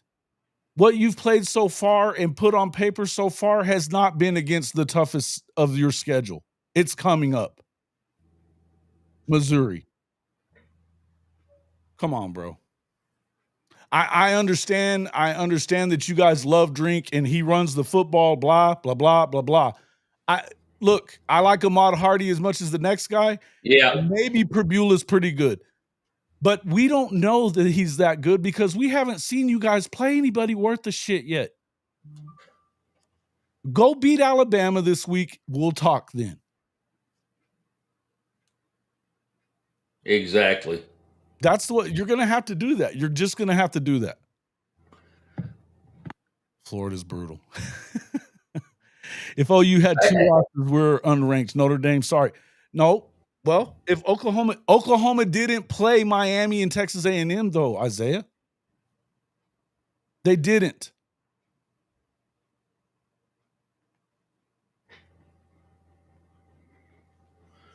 Isaiah, who have y'all played in the top 10? Was Auburn in the top 10 when we played them? They might have been, but they're out of it now. So, I mean, I don't know how people feel about that. I don't really give a shit. Yeah. But at the moment, I mean, but I told you before that week that I didn't think Auburn was that good. Right. You did. No, they were ranked number 19. Now, I think that Michigan's better than a lot of people think they are. Yeah, I agree with Their that. defense is good. They run the ball well. That quarterback gets better every week, and he doesn't turn the football over. Nope. I agree. Now, you go on the road this week and you beat USC, now we're talking. I think Michigan's better than a lot of people are giving them credit for. And we know if they get it going, they're liable to, I mean, shit. They don't believe they can lose to Ohio State. Yeah. No, I agree. I agree. Not for nothing. For the people that are saying shit about, they like to sit there and talk shit about Sharon Moore. He hasn't lost to freaking Ryan Day yet as a head coach. And he was the interim guy whenever Harbaugh's last year too. He coached a bunch of games. Yep. Legit. He's back this week too. Yep. Well, and Creole was saying that I guess he pissed off Lincoln for saying we're selling out they sold out the Coliseum this week because Michigan's in town. Yeah. That's crazy. It's a fact though. Lincoln can't get nobody to fucking show up. Hell, Notre Dame was as close as I've seen it to full last year in the Coliseum was the Notre Dame game. Yeah. Yeah, he can't fill up the stadium. Yeah. He says Michigan going to rush for 250 on him. Look at what Illinois did. Listen, and that Illinois running back, he wasn't fast. I mean, he was a bruiser, but shit, he was running around those guys too. All I'm saying, Jeff, is that look, I'm reserving judgment right now because they have looked pretty good, but I'm going to have to see them against better football teams. Yeah. What they do against, particularly having Alabama at home this week, show me something there, because if you can beat Alabama, now we're talking. And then don't you have Vandy next week? I think Mizzou and Vandy are next week. They're gonna get some teams. They got a date with Oklahoma coming. Dang it. Gonna beat the shit out of y'all. Derek, I agree with you. I'm still not sold on Bama. Listen, all I'll say is this. Last week when they had their first turnover, I was like, uh-oh, what are they going to do? Coach, they responded like you would want them to respond. Yeah, I agree. I'm still not sold. It was actually the other side that didn't respond very well the rest of the way. They shut them out in the second half. I didn't think that was possible. Bama's better than a lot of people think they are, and I get it. I get it that not everybody's sold. I get it that hell, all Bama fans ain't sold. I'll be honest, that's true. I watch a lot of Bama content. Not all their fans are sold, but I'm impressed with Ty Simpson though. I think that he's played very well. Yeah, I would agree with that. I would definitely agree with that. Well, what do they got? They play Tennessee and LSU, Oklahoma, Auburn. I could see a couple of losses there on their schedule. Who's that? Alabama's. On Bama's? Yeah, listen, I can see y'all beating them. Losing last week. I could have seen them losing last week into Georgia, and they didn't. Yeah, but Georgia's not the same Georgia, guys. But I don't care how you slice it or dice it. They are not the same Georgia. Well, but I don't think they beat you guys. We'll see how they do against Tennessee. They got LSU again. We're saying they're on a backslide, which I agree. But they're not just. They got Auburn. They don't just have a easy road ahead, completely easy road ahead. They got some losses that could crop up on them. Krusty, who the fuck are you talking about? Because show me where I throw shit up against the wall and hope it sticks. I haven't been wrong about damn near anything this year.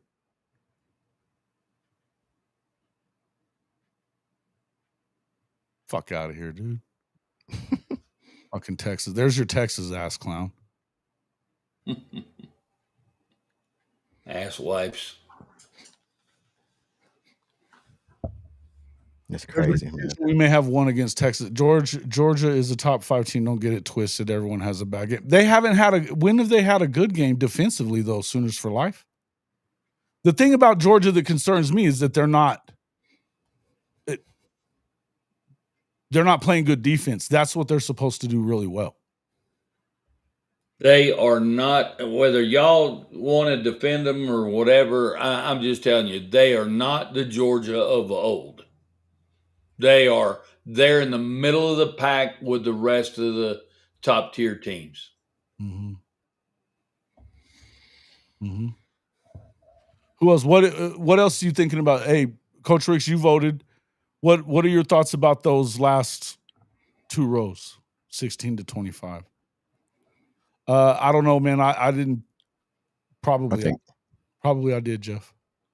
I think that Notre Dame needs to be. They should be above Illinois, because Illinois, you can't go get your ass stomped like that and then still be in the top 25. I don't care who it is.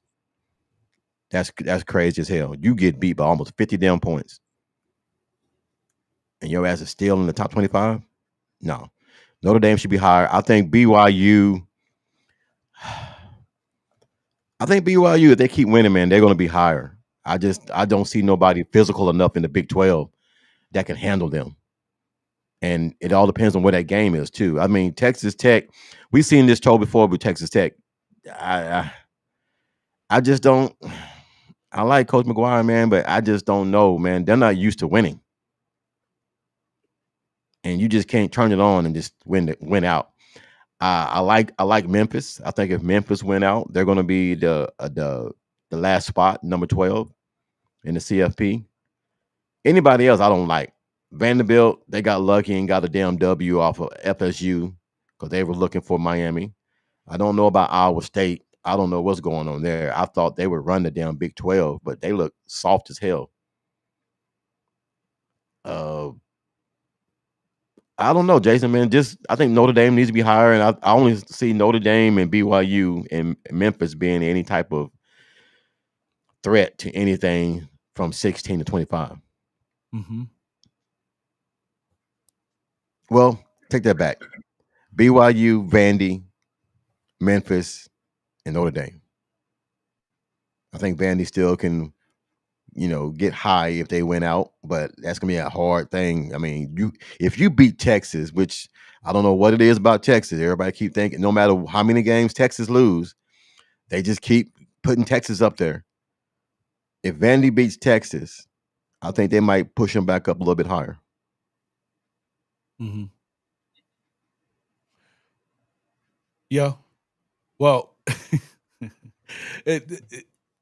the talking heads, the national guys, are fumbling and fucking around trying to figure out how it is that they got it so wrong. It's because you motherfuckers didn't really pay attention.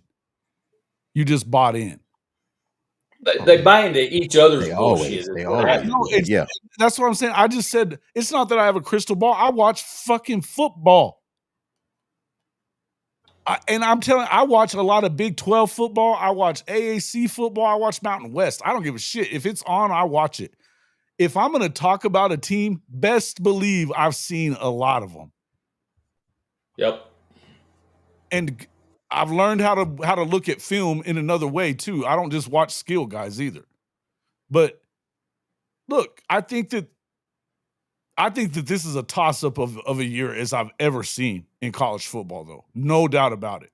And I think there's a lot of people that are finally saying that. But the idea that even with – I think that Ohio State's really good. I don't think that they've been tested, though. We know that Texas didn't test them. I don't give a shit if you only scored 14 on you. And before you say anything, they only scored 14 because they were never in danger of losing.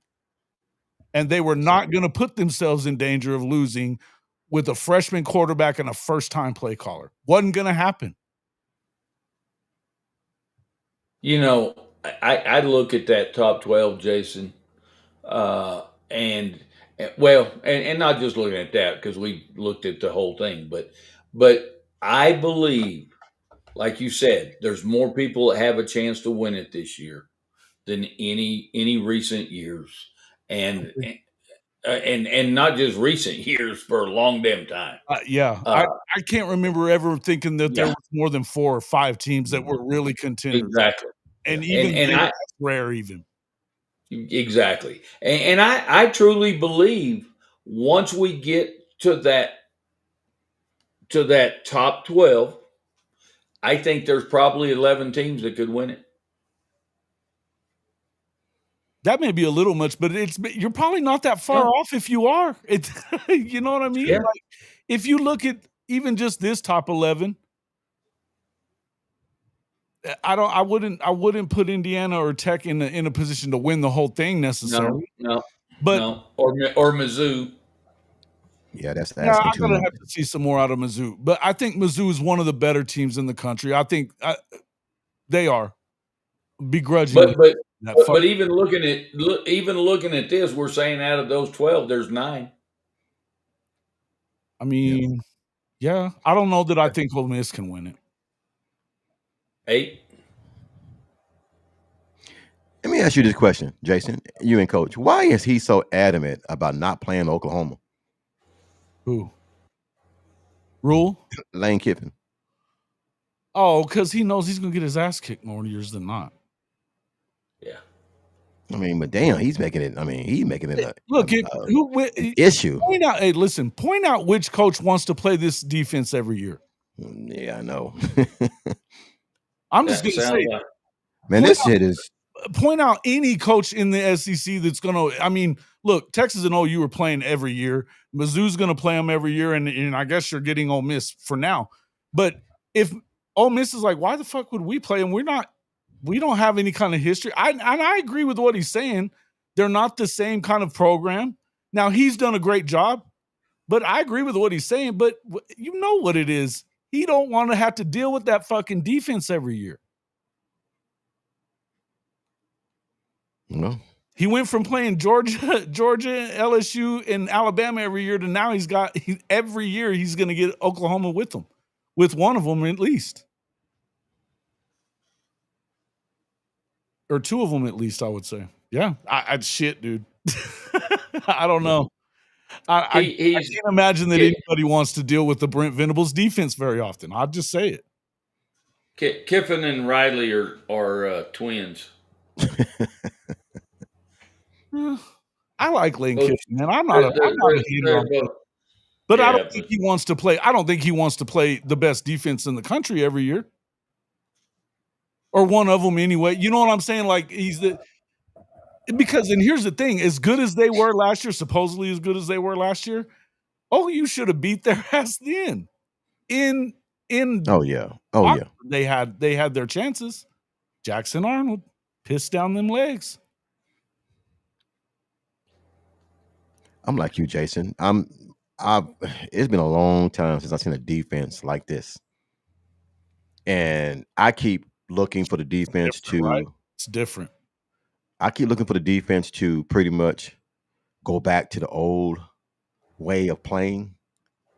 But man, every damn week, man, they get better and better and better. And I noticed this last game against Kent State, we blitzed 3 times, and that was it. We blitzed 3 times the whole damn game. But coach, and again, how good is Kent State? Not good at all. So you ain't really got to do shit. You don't. I mean, y'all could play vanilla defense and kick their ass. I think that was part of the other thing too, is that they played really vanilla too. Absolutely. There's no doubt. If you guys have time, go watch the UTEP game. Oh, Coach, I did watch it. I did watch it. I will not watch that. I watched it twice already. Shocked. It was awful. I was shocked at how the offensive line for Texas just got moved back a little bit. And these are guys, and these are 5-star guys. These are Lamborghini guys. These are guys with the fast cars and everything. And you're letting guys with Pintos just push your ass all over the damn field. Coach, at UTEP, they get free tacos. They need to get more tacos then, because they hey. Yeah. It's just, and then people talk about, well, it's Red River, throw the record book out the window. Yes, I get that. But we as Oklahoma fans, we're not that damn delusional. When we know we suck and we might not win a game, we'll say, well, hey, man, own it. If we can just go in there and just, keep it close, we might got a chance. But to be delusional, to say we're going to go in there and we're going to prove that what we did against UTEP and Sam Houston and San Jose State, it was a fluke. We're going to turn it around this game. You full of shit. Mm-hmm. This defense is scarier than all them damn teams you don't play. Yeah. And I'm telling you right now, that damn kid having nightmares already watching that damn film. Because he don't know where it's going to come from. And that's a scary damn thing, to be a quarterback and you don't know where the fucking pressure coming from. And you can't read it and you can't see it. Because apparently he can't see it. Hey, Krusty, do you really think that you guys look, I'm going to tell you now, this is a weird game. And so I would never guarantee a win in this game. I wouldn't. This is as close. I've been feeling confident about this game since last year. I'm going to tell you now, this is as close as I've ever been to saying we're going to win this game without a doubt. Where you're bad is where Oklahoma is unbelievably good. He's not going to be able to run around back there and take off. They're going to contain him, and they're going to hit him a lot. Arch is not ready for this. He has not seen the defense like this. He has not. And played like shit against all of them he's played against. Yeah, I mean. Well, like Kent State coach said, he said when they asked him how do he feel about playing against Oklahoma after the game, he said, we didn't realize they were that damn fast. That's what what's his name? John Summerall said after the Tulane game last year. He was like, son of a bitch. We didn't know. He said, he was like, these dudes are nasty. Their interior line was running with the damn running backs. They're like fucking tight ends, man. I'm telling you. These guys could play anywhere on the field. And that's the difference in what defensive line guys are not the same cats as they were 10, 12, 15 years ago, especially 20 and beyond. You just didn't see a bunch of dudes like that. I love Mike Tyson saying, everybody talks all that shit until you get punched in the mouth. Damn right. Everybody talk all that shit Listen, I until mean, you get punched in the mouth. shout out to the Michigan guys. They've been really cool since after the game. They were saying, shit, we didn't think they were that good. And the guys that I sat around at that game, there was Oh, one yeah. that was pretty wild, but there was, for the rest, I'm telling you, they were like, son of a bitch, we didn't see this. We didn't see this coming.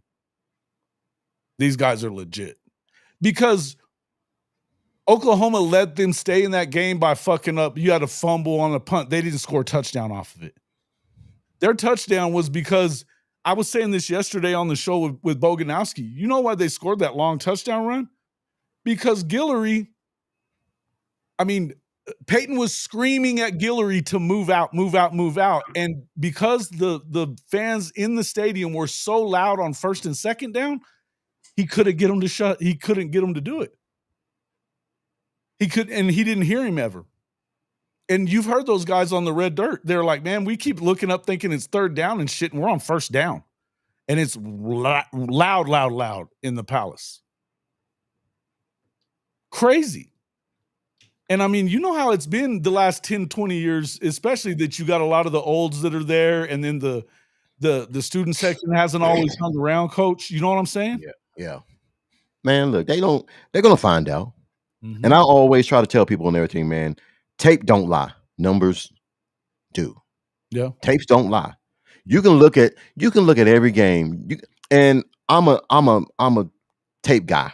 I like to go in because before I start talking crazy, man, I've learned to watch it over the years, and I love watching. I mean, I always know how to watch offensive film, but I've learned to watch, as an offensive guy, I've known that because we did it so much when we were young. But like as a defensive guy, looking in certain things of how you looking at it and why you would look at it that way, and like Coach Roybal, he showed me a lot about what they would do against certain looks and what they're trying to do to get you out of a certain look too. You know what I mean?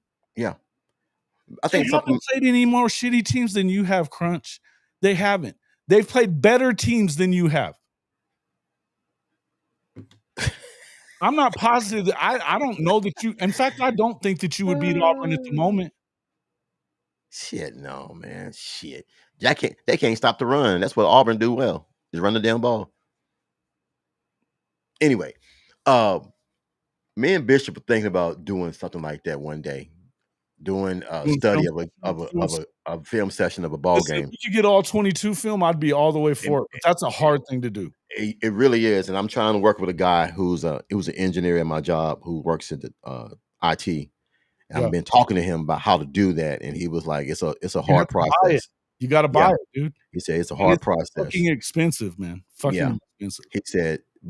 He said, man, with your mind and how you coach and how you do things, it would be good for you. I've been wanting to get Roybal on here to break down defenses.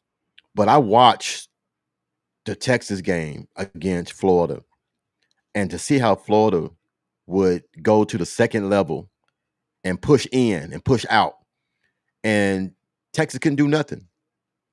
No. Texas could not do anything. They contained the outside containment and pushed everything in the middle to where the trash was. And Texas had no idea what they were doing until it was too late. No. You got to have somebody on your staff that's all they do is sit there and watch lined up. How they line up. Good comment. Personnel. For the people that are saying that, look, they played better offensive players by a lot than you've played against. Oh, hell yeah. I mean, look, Cam Coleman is a stud. He was a stud last year. He's a number one NFL receiver, man. He's a number one guy in the league. He will play the number one in the league after next year. Here's the thing, though. You got to get time to throw to these damn wide receivers. That's the problem. Yup. That internal clock is not what it used to be. It might be 7 seconds against UTEP. Tom Brady wasn't that good when he was getting pressured. Well, I'm just saying that time clock might have been real good against Sam Houston State. You can sit back there and put baby powder on the damn baby and pat the baby. Not against Oklahoma, you ain't. You can't. Try to pat the baby against OU. That's gonna work out well. I was telling Tez that on Brinsky's show yesterday. I was like, bro, you're talking about that offensive line. The offensive line struggled, but he was trying to hold on to the ball for 3 seconds. You can't do it. You're not gonna be able to do that. The guys on 3 said they have a feeling that Sark is going to have Art try to exploit Guillory and everything on the outside on deep passes, and you might get lucky here or there. And then the guy came back and said, but I doubt that's going to work because you might be on your backside before the ball is I was thrown. just gonna say, hold up. Guillory's been really good. He strapped up the guy from Michigan, and he's a stud. He's been good every game since then. Even against Cam, Jason, if you go watch it, he was running he's there. Brand new kid, but then you've got Eli coming back. They're going to do some stuff with whoever they need to take out of it. They will. But here's the thing. And I wanted to bring this up to Coach Roybal. Coach, you've watched Texas as much as anybody else. I was noticing how all their route patterns are deep. 13, 16, 17 yards. That takes a long time to fucking come together. And you don't have that much time. You're muted.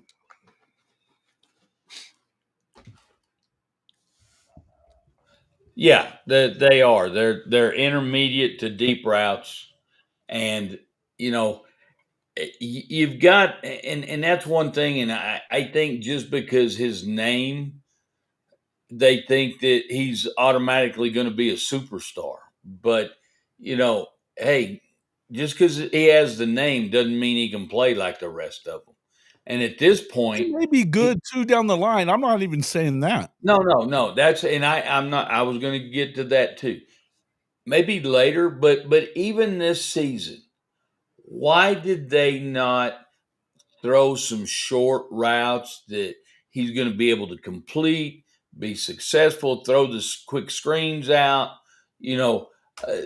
throw just quick plays down the field and let him get comfortable. And then you can start extending those routes to your deeper routes, to your mid-range routes, to your deep routes. And they didn't do that with him. They just jumped right into the middle of it.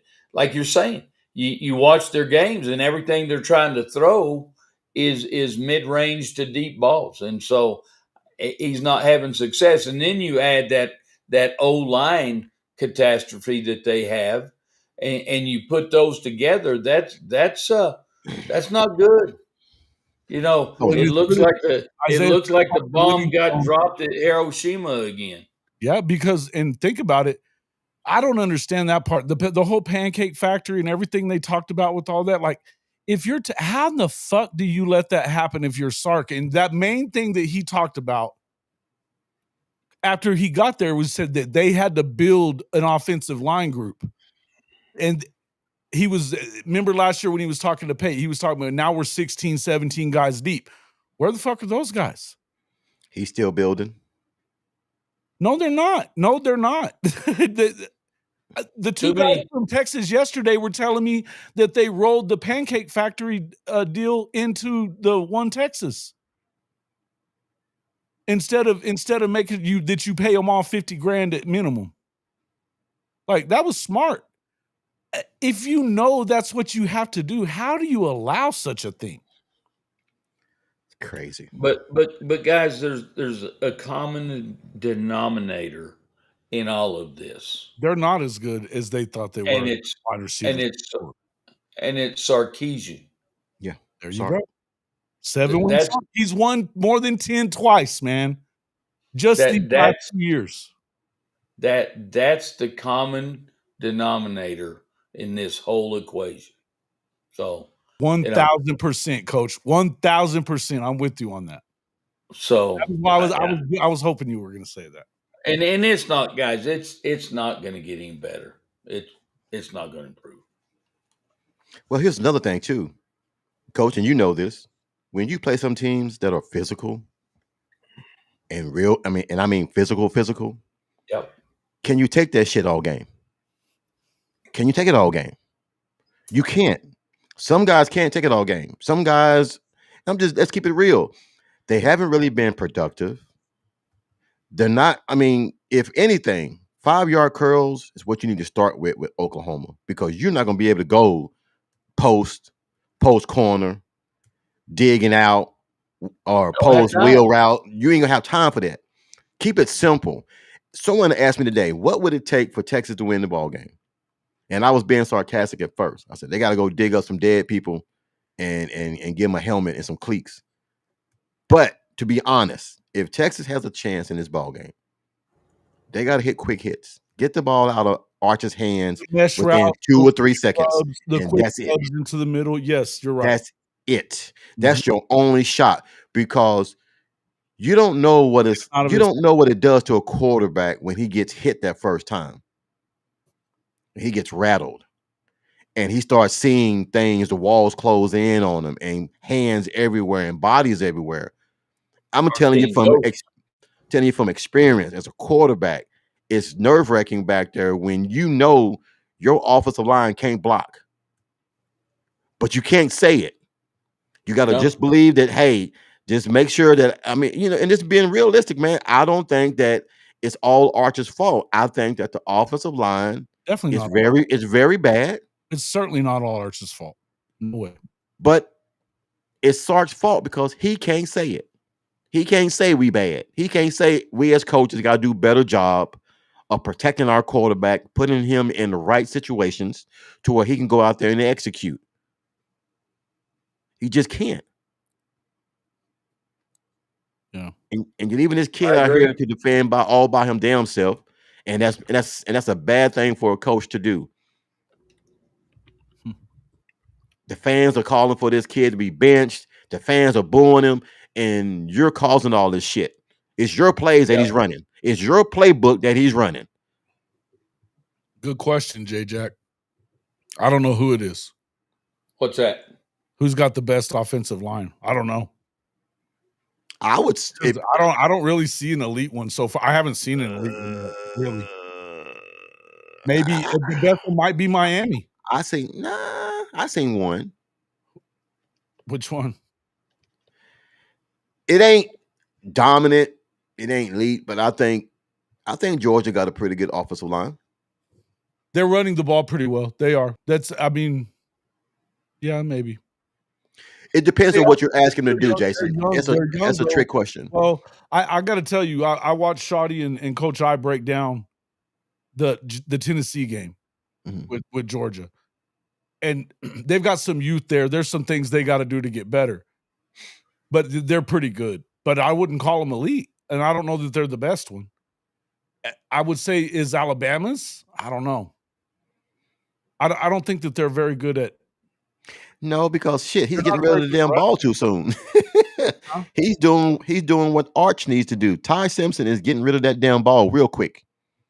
Well, I think that they've got a good line, but I don't know that it's elite or anything like that, is what I'm saying. I don't know which one. I don't know if I've seen an elite one yet. I'm going to tell you this. We will be before it's all said and done. Well, I believe that. It's Notre Dame. And if I would say that too, I haven't seen that anything that makes me alarm bells are going off. The defense is a little worse than I expected it to be, and they played with their food a little bit against Boise last week as well. Yeah. But that running back tandem is legit, and CJ can spin it. Yeah. And you finally, I'm telling you, we're just now hitting our stride, guys. Yeah. It took a little bit, and Notre Dame's not going to be in it if they get to 10-2. You're insane. They will get in. Yeah. Hey, Jason, one thing I wanted to mention: nobody in the class in the country can cover Cam Coleman and Jeremiah Smith 1-on-1. I don't think they can. I say Leonard Moore can. A whole game though. He did it last year against Jeremiah. Again, he didn't have a huge game. He didn't have a huge game. You're right. But then it opened up in Buka, and The other guy, though. Yeah.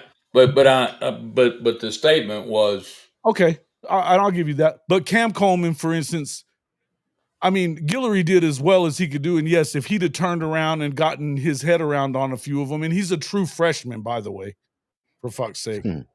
so We're is talking about Leonard, number one, so is true Leonard number Moore. one guys. Okay, I'll have to see. I don't know that. Maybe. Yeah. I think if you went up against the guy at a one-on-one all day, you're doing that, do it a disservice a little bit, though, because you don't have to do it. You know what I mean? You can bracket him a little bit. You can throw another safety up top and make sure that you don't let him get behind you. And then the other thing I think most of these corners don't do is what I hate, and I don't like this, and this is a Coach Venables thing, and stop fucking giving them room when they're that good. Bang them on bump and run, bump and run. God, hit them on the line, please. We're 7 yards off the ball. I hate that shit. Yeah, It's scared of getting beat. Scared of getting beat. Well, you know, if you see that from an offensive perspective, then you start running some crossing routes. Oh yes, where they can't cover you. I mean, big route, little impossible comebacks. Oh fuck yes, slants all day. Yeah, they can't uncover. I mean, I just shit. Yeah. If somebody was 7 yards off of us when we were in high school, it was coming to them. Hey, quick hit. I'm tapping my helmet. Get me the ball real quick. Get me the ball quick. You didn't have to tap your helmet on my fucking football. I agree. It was gonna hit the head. Hey, I'm gonna give you that nod. hey. Yeah, listen, if you're 7 yards off of us, he was gonna throw it. And we were gonna get 4 and 6 yards at a pop until you fucking moved up. And then you're gonna bust it. Yep. Yeah. Well, you got to set them up. You set them up. I told you about Artesia whenever I got there. I said, don't move off them because they'll just do that to you all day. Hey, I will nick your ass to death if you give me that. Absolutely. That's just the way it is. But I watched that game, man. Bad-mouthing Guillory. I'm not bad-mouthing Guillory. No, man, look. If you're going to go up against guys like that, this is a true NFL number one receiver. There's a lot of guys that we think are good and that they're 5 stars. This is a true number one guy. He got baptized on the fire, man. He needs that. He did. And he needs that. He'll be better because of it. He'll be better. Because there's not going to be no other Cam Coleman that he's going to go up against like that. Well, there's a couple still there. Not like Cam. Who? Not like Cam. He's not as big as Cam, but yeah, that's what I mean. Ryan Williams, but I'm talking about big, physical, and fast. Jeremy Bernard, maybe. Jeremy Bernard's a bad dude too. Yeah, and forgot about him. He's not as good as Cam either, but he's a bad dude. But as a coach, man, you gotta love that, man. I love that. Sure. That a freshman comes out and says he wants the best guy. Sure. I love that. Because now I know. I want to know why is Gentry not on these guys? He's supposed to be that dude. But when you got a court, when Cortland asks for him, you can't say no. You can't say no. Because then you're gonna say that you don't believe in him. And this is our first round pick type that's a senior. Sorry, bro, but you're gonna have to wait your turn. Hey, you know what I mean? Like, flip a coin. Who you got? Maybe you give him some of him. Because, and I get it with Gentry having injury issues and stuff like that you don't want to overwork him early. But yeah, Harbor's a big dude. There's some big guys. Yeah. I'm just saying, there's not a lot of dudes. There's not a lot. Nick Harbor though, but Nick Harbor doesn't run good routes. He's straight line fast. I haven't seen him do anything that makes me think, wow. He ought to be a damn edge guy is what he ought to be. And that's the only reason he's at South Carolina, because nobody else was going to fucking make him a receiver. Only Beamer's dumbass. Yeah. Kirby and Saban both told him, fuck no, we're making you an edge guy. Get the fuck out of here. No, you're not going to be a receiver. Good night, buddy. Get some rest. Wild, see it. Yeah, that's crazy, man.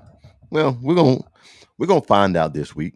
I'm excited. Isaiah I got Hort, another really good one too. Yes, he is. I got some personal bets already made, and I'm gonna make some money this week. Speaking of that, before we go anywhere, real quick, you got to check. And guys, run up the likes. We still got 300 people watching. Half of them are on Twitter. Make sure you get in over here to the other side. Become a subscriber. Hit the like button for us. We got 128 people in here, and we have how many likes?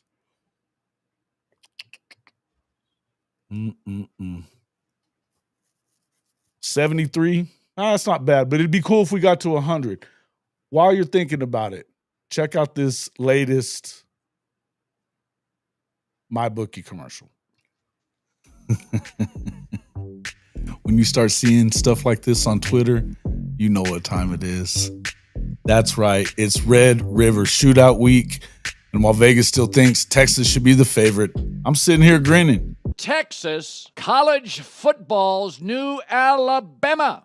Because anybody who's actually watched the Longhorns knows that offensive line couldn't block a Twitter troll. They could not move people on the goal line versus UTEP. And both their Power 4 games this season, losses. Meanwhile, Oklahoma's rolling with the best defensive line in America, so I'm doubling down. 2 straight moneyline bets on my Sooners to beat Texas outright, and pairing one of them with Alabama minus 3.5 on the road at Missouri in a clean little 2-leg parlay. You can ride with me over at MyBookie. And when you sign up through hofmedia.us/mybookie1000, they'll hook you up with a 50% deposit bonus up to $1,000. That's free money to put where your mouth is. You can bet anything, anytime, and anywhere with Hall of Fame college football and MyBookie. And guess what? When OU goes down there and handles business in the Cotton Bowl this weekend, we're going to start calling it what it is, the Red River Payday. Come on now.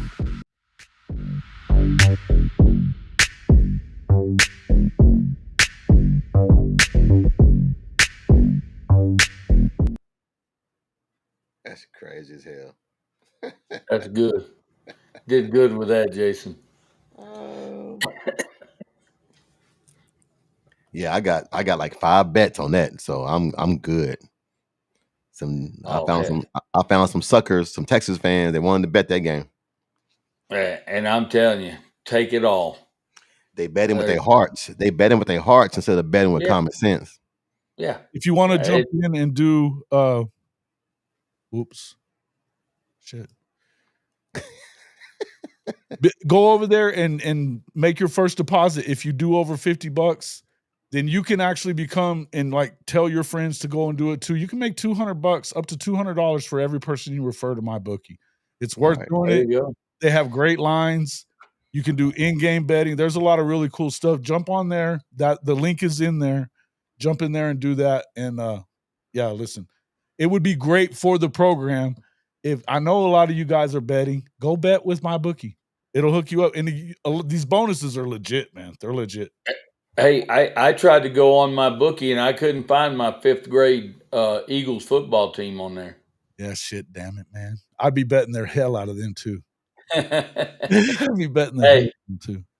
Hey, we played again last weekend, 28-0.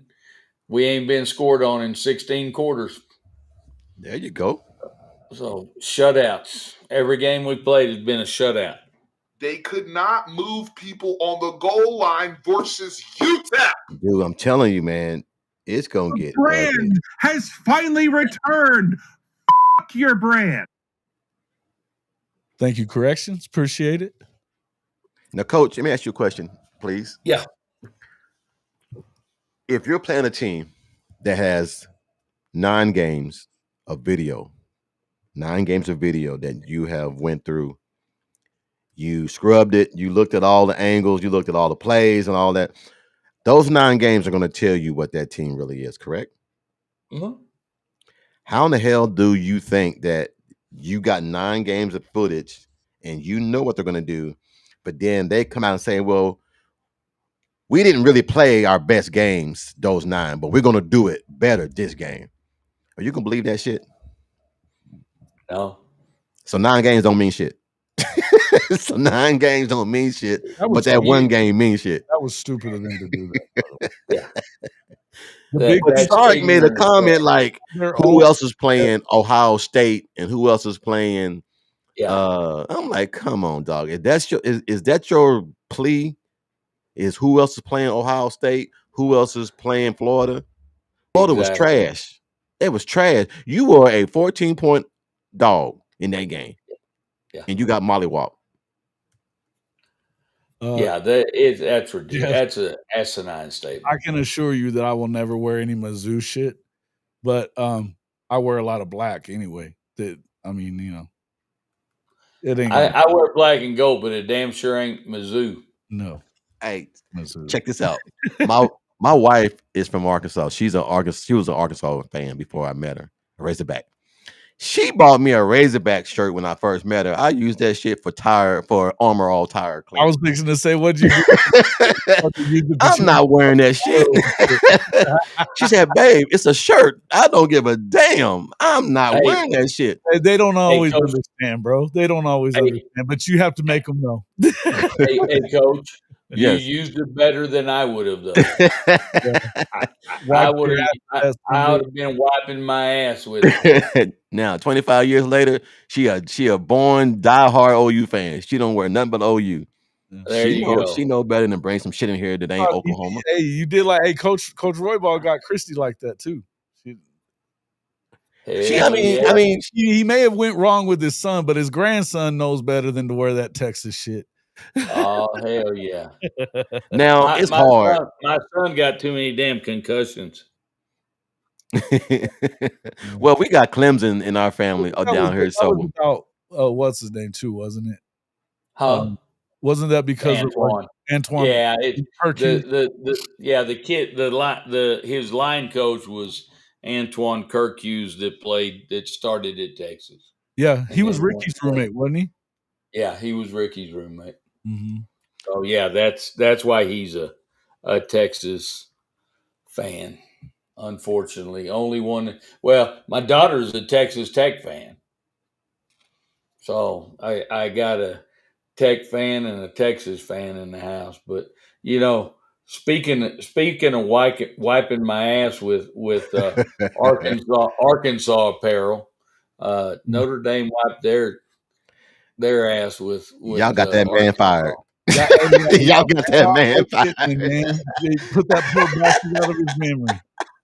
I tell you what got him fired was his OC stabbing him in the back.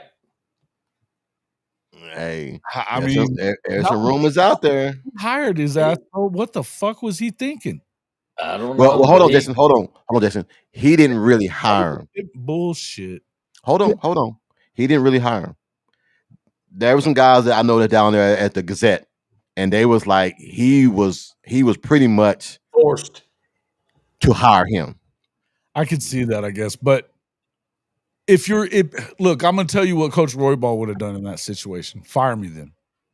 Yeah, I'm not gonna coach somebody. I'm not gonna coach who you want me to coach. If you can't trust him, and look, he fired that defensive staff. Not that he necessarily should have. He probably should have fired him, right? But like he came in, he's acting like he's got the job, and I don't know that he does. If it's me, I'm going after for sure. I'm going after guys like Dan Mullen or Chucky, somebody like that at Arkansas because they've got money. They got Walmart money. They got Tyson Chicken money. There's money. Yeah, they got money out the ass for sure. Yeah, I agree. I don't think he's the guy for the job. Oh, Petrino? Nah, bro. Listen, as good as he is with quarterbacks, and I get that. I think if they're smart, like, you know, Cody Light was saying GJ Kinney and I guess the guy Zach, what's his name, are supposedly the closest to going to the guy. If I'm Arkansas, I go get GJ Kinney or Will Stein. I go get GJ Kinney. Dude, GJ Kinney's a bad dude. He's winning he won it Incarnate Word, and now he's winning at Texas State. You wouldn't go make a call to Dan Mullen? Yes. One of those two. And Mullen's still young enough. He's proven in UNLV. I would go get him. Brother, you know the last time that they started 5-0 at UNLV was like 1983? You know he's itching to get back in the SEC. He's itching Oh, yeah. to get back in. And I guarantee you there's nobody in the SEC that wants him back. Oh, hell no. Look what he did at Mississippi State. Fuck. Yeah. Well, it is what it is. Yeah, I mean, and as long as I lived in Las Vegas, they were trash ass. Oh, awful. No matter who came in. Bad football. And they got a lot of really good football players in the city of Las Vegas and around there, and none of them looked at UNLV. He's getting a lot of those kids from Vegas right now.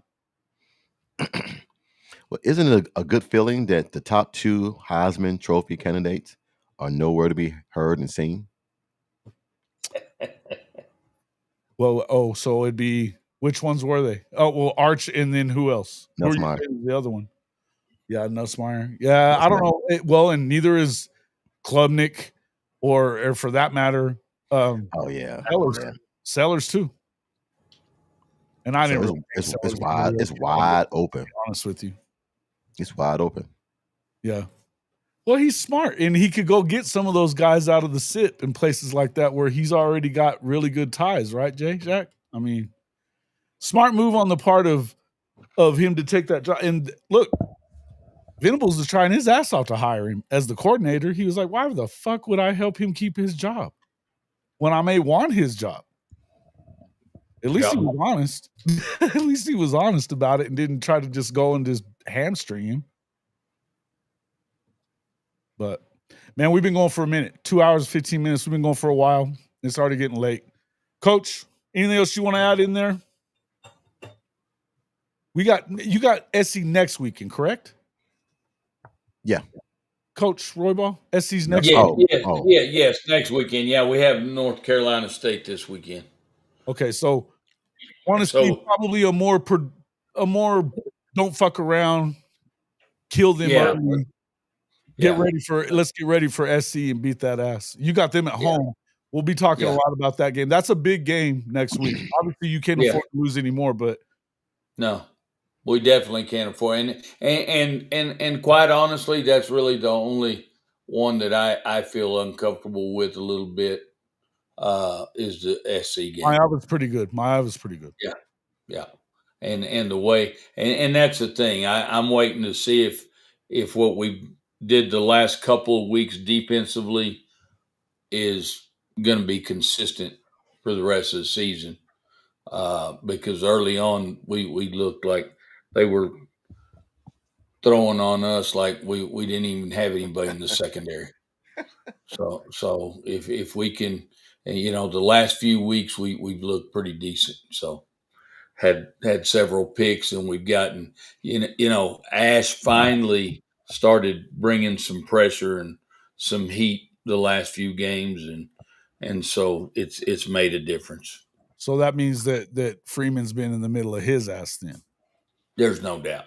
So, but I expected that. That Freeman, look, I saw him yelling at Denbrock last year, and I mean, fucking in his ripping his ass, yeah. But you know what he does? Man, what he does so well though, guys, is boy, he's defended Coach, Ash from the word get go. I mean, from the go, and continues to defend him. Good, but and that's what he said, and that's what he keeps saying. It's not about pointing fingers. And he players bought it too. If you're going to blame somebody, point the finger at yourself first. I was fixing to say, who's in charge of the fucking program? It's not Ash. It's Freeman. It's him. So, Again, that's the difference in Lincoln Riley or Franklin or BK or Gundy or any of these motherfuckers. I mean, we know these dudes. They blame everybody else. And guys like Venables and Freeman and Kirby, and for that matter, Kalen DeBoer. I mean, Kalen didn't throw anyone under the bus, and he kept. I mean, Everything that happened last year, And he's had it tough. 9-3. Oh, if you go 9-3 and you got people wanting to burn you out of there Yeah. in 1 year, it's wild, right? And you can't imagine. I mean, I can't even imagine that he had to know something about how crazy it is to be at Alabama, but nobody's expecting that. Nobody can imagine it. No, you out. can't. Yeah. You'd have to live it to Oiled know. ass rotten, you fucking Bama fans, man. Oiled ass fucking rotten. But I mean, again, but there's coaches that don't do that shit, and there's coaches that make excuses. Yeah. And the coaches that make excuses don't win big. They continue not winning. Yeah, you're right. Yeah. Because you don't fix the damn problem. The ones that own you it, don't fix that's the right. problem. You don't fix the problem. The problem just drags along until you fix the damn problem and everything. You can't finalize. Okay, this is what the problem is. As long as you continue to make excuses, and like Lincoln is still refusing to get a special teams coach. They fuck up on special teams at least twice a year. That's ego. Just like Oklahoma did. Think about the Tulane game. Coach, you were there. The Tulane game, they put Mario Williams had never returned a punt in his career. Yeah. And you put him in at the one time you couldn't afford to have him fuck that up. Yeah. Absolutely. It makes sense. The squib kick, how much could they have possibly fucking practiced that before the Rose Bowl? There's no way they did. Oh, yeah. Somebody came up with some shit at the, hey, coach, we ought to try this. The fuck? Excuses. That old saying, gimmick plays give you gimmick prizes. You're exactly right. Gimmick plays give you gimmick prizes. Yeah. I never understood until it happened to me. Get stupid prizes. It's along the same lines. Play stupid games, get stupid prizes. There you go. Yeah, same thing. Yep. All right, guys. Appreciate it, man. Thanks for coming in, Coach. Hey, make sure you guys get over there and check out Coach Ricks. Go ahead, Coach. Hey, good luck to the Sooners this weekend. Oh, man. Thank you, man. I appreciate that. We need it. We need it. No, y'all don't need it. Y'all don't need it. The ones that need luck is Texas. Well, they need to go dig up some people. No doubt. Y'all kick their ass. Yep. All right, guys, we're gonna go out I'm gonna let you guys check out the commercial game because I'm kind of proud of it. Appreciate everybody coming in. Make sure you get over to Coach Rick's channel as well and subscribe and like everything that he's doing. He's doing great work. Make sure you guys I try to. Appreciate you guys. See you guys on the next one. Horns down, baby. Appreciate it. When you start seeing stuff like this on Twitter, you know what time it is. That's right. It's Red River Shootout Week. And while Vegas still thinks Texas should be the favorite, I'm sitting here grinning. Texas, college football's new Alabama. Because anybody who's actually watched the Longhorns knows that offensive line couldn't block a Twitter troll. They could not move people on the goal line versus UTEP. Move people on the goal line versus UTEP. And both their Power 4 games this season, losses. Meanwhile, Oklahoma's rolling with the best defensive line in America, so I'm doubling down. 2 straight moneyline bets on my Sooners to beat Texas outright, and pairing one of them with Alabama minus 3.5 on the road at Missouri in a clean little 2-leg parlay. You can ride with me over at MyBookie. And when you sign up through hofmedia.us/mybookie1000, they'll hook you up with a 50% deposit bonus up to $1,000. That's free money to put where your mouth is. You can bet anything, anytime, and anywhere with Hall of Fame college football and MyBookie. And guess what? When OU goes down there and handles business in the Cotton Bowl this weekend, we're going to start calling it what it is, the Red River Payday. Come on now.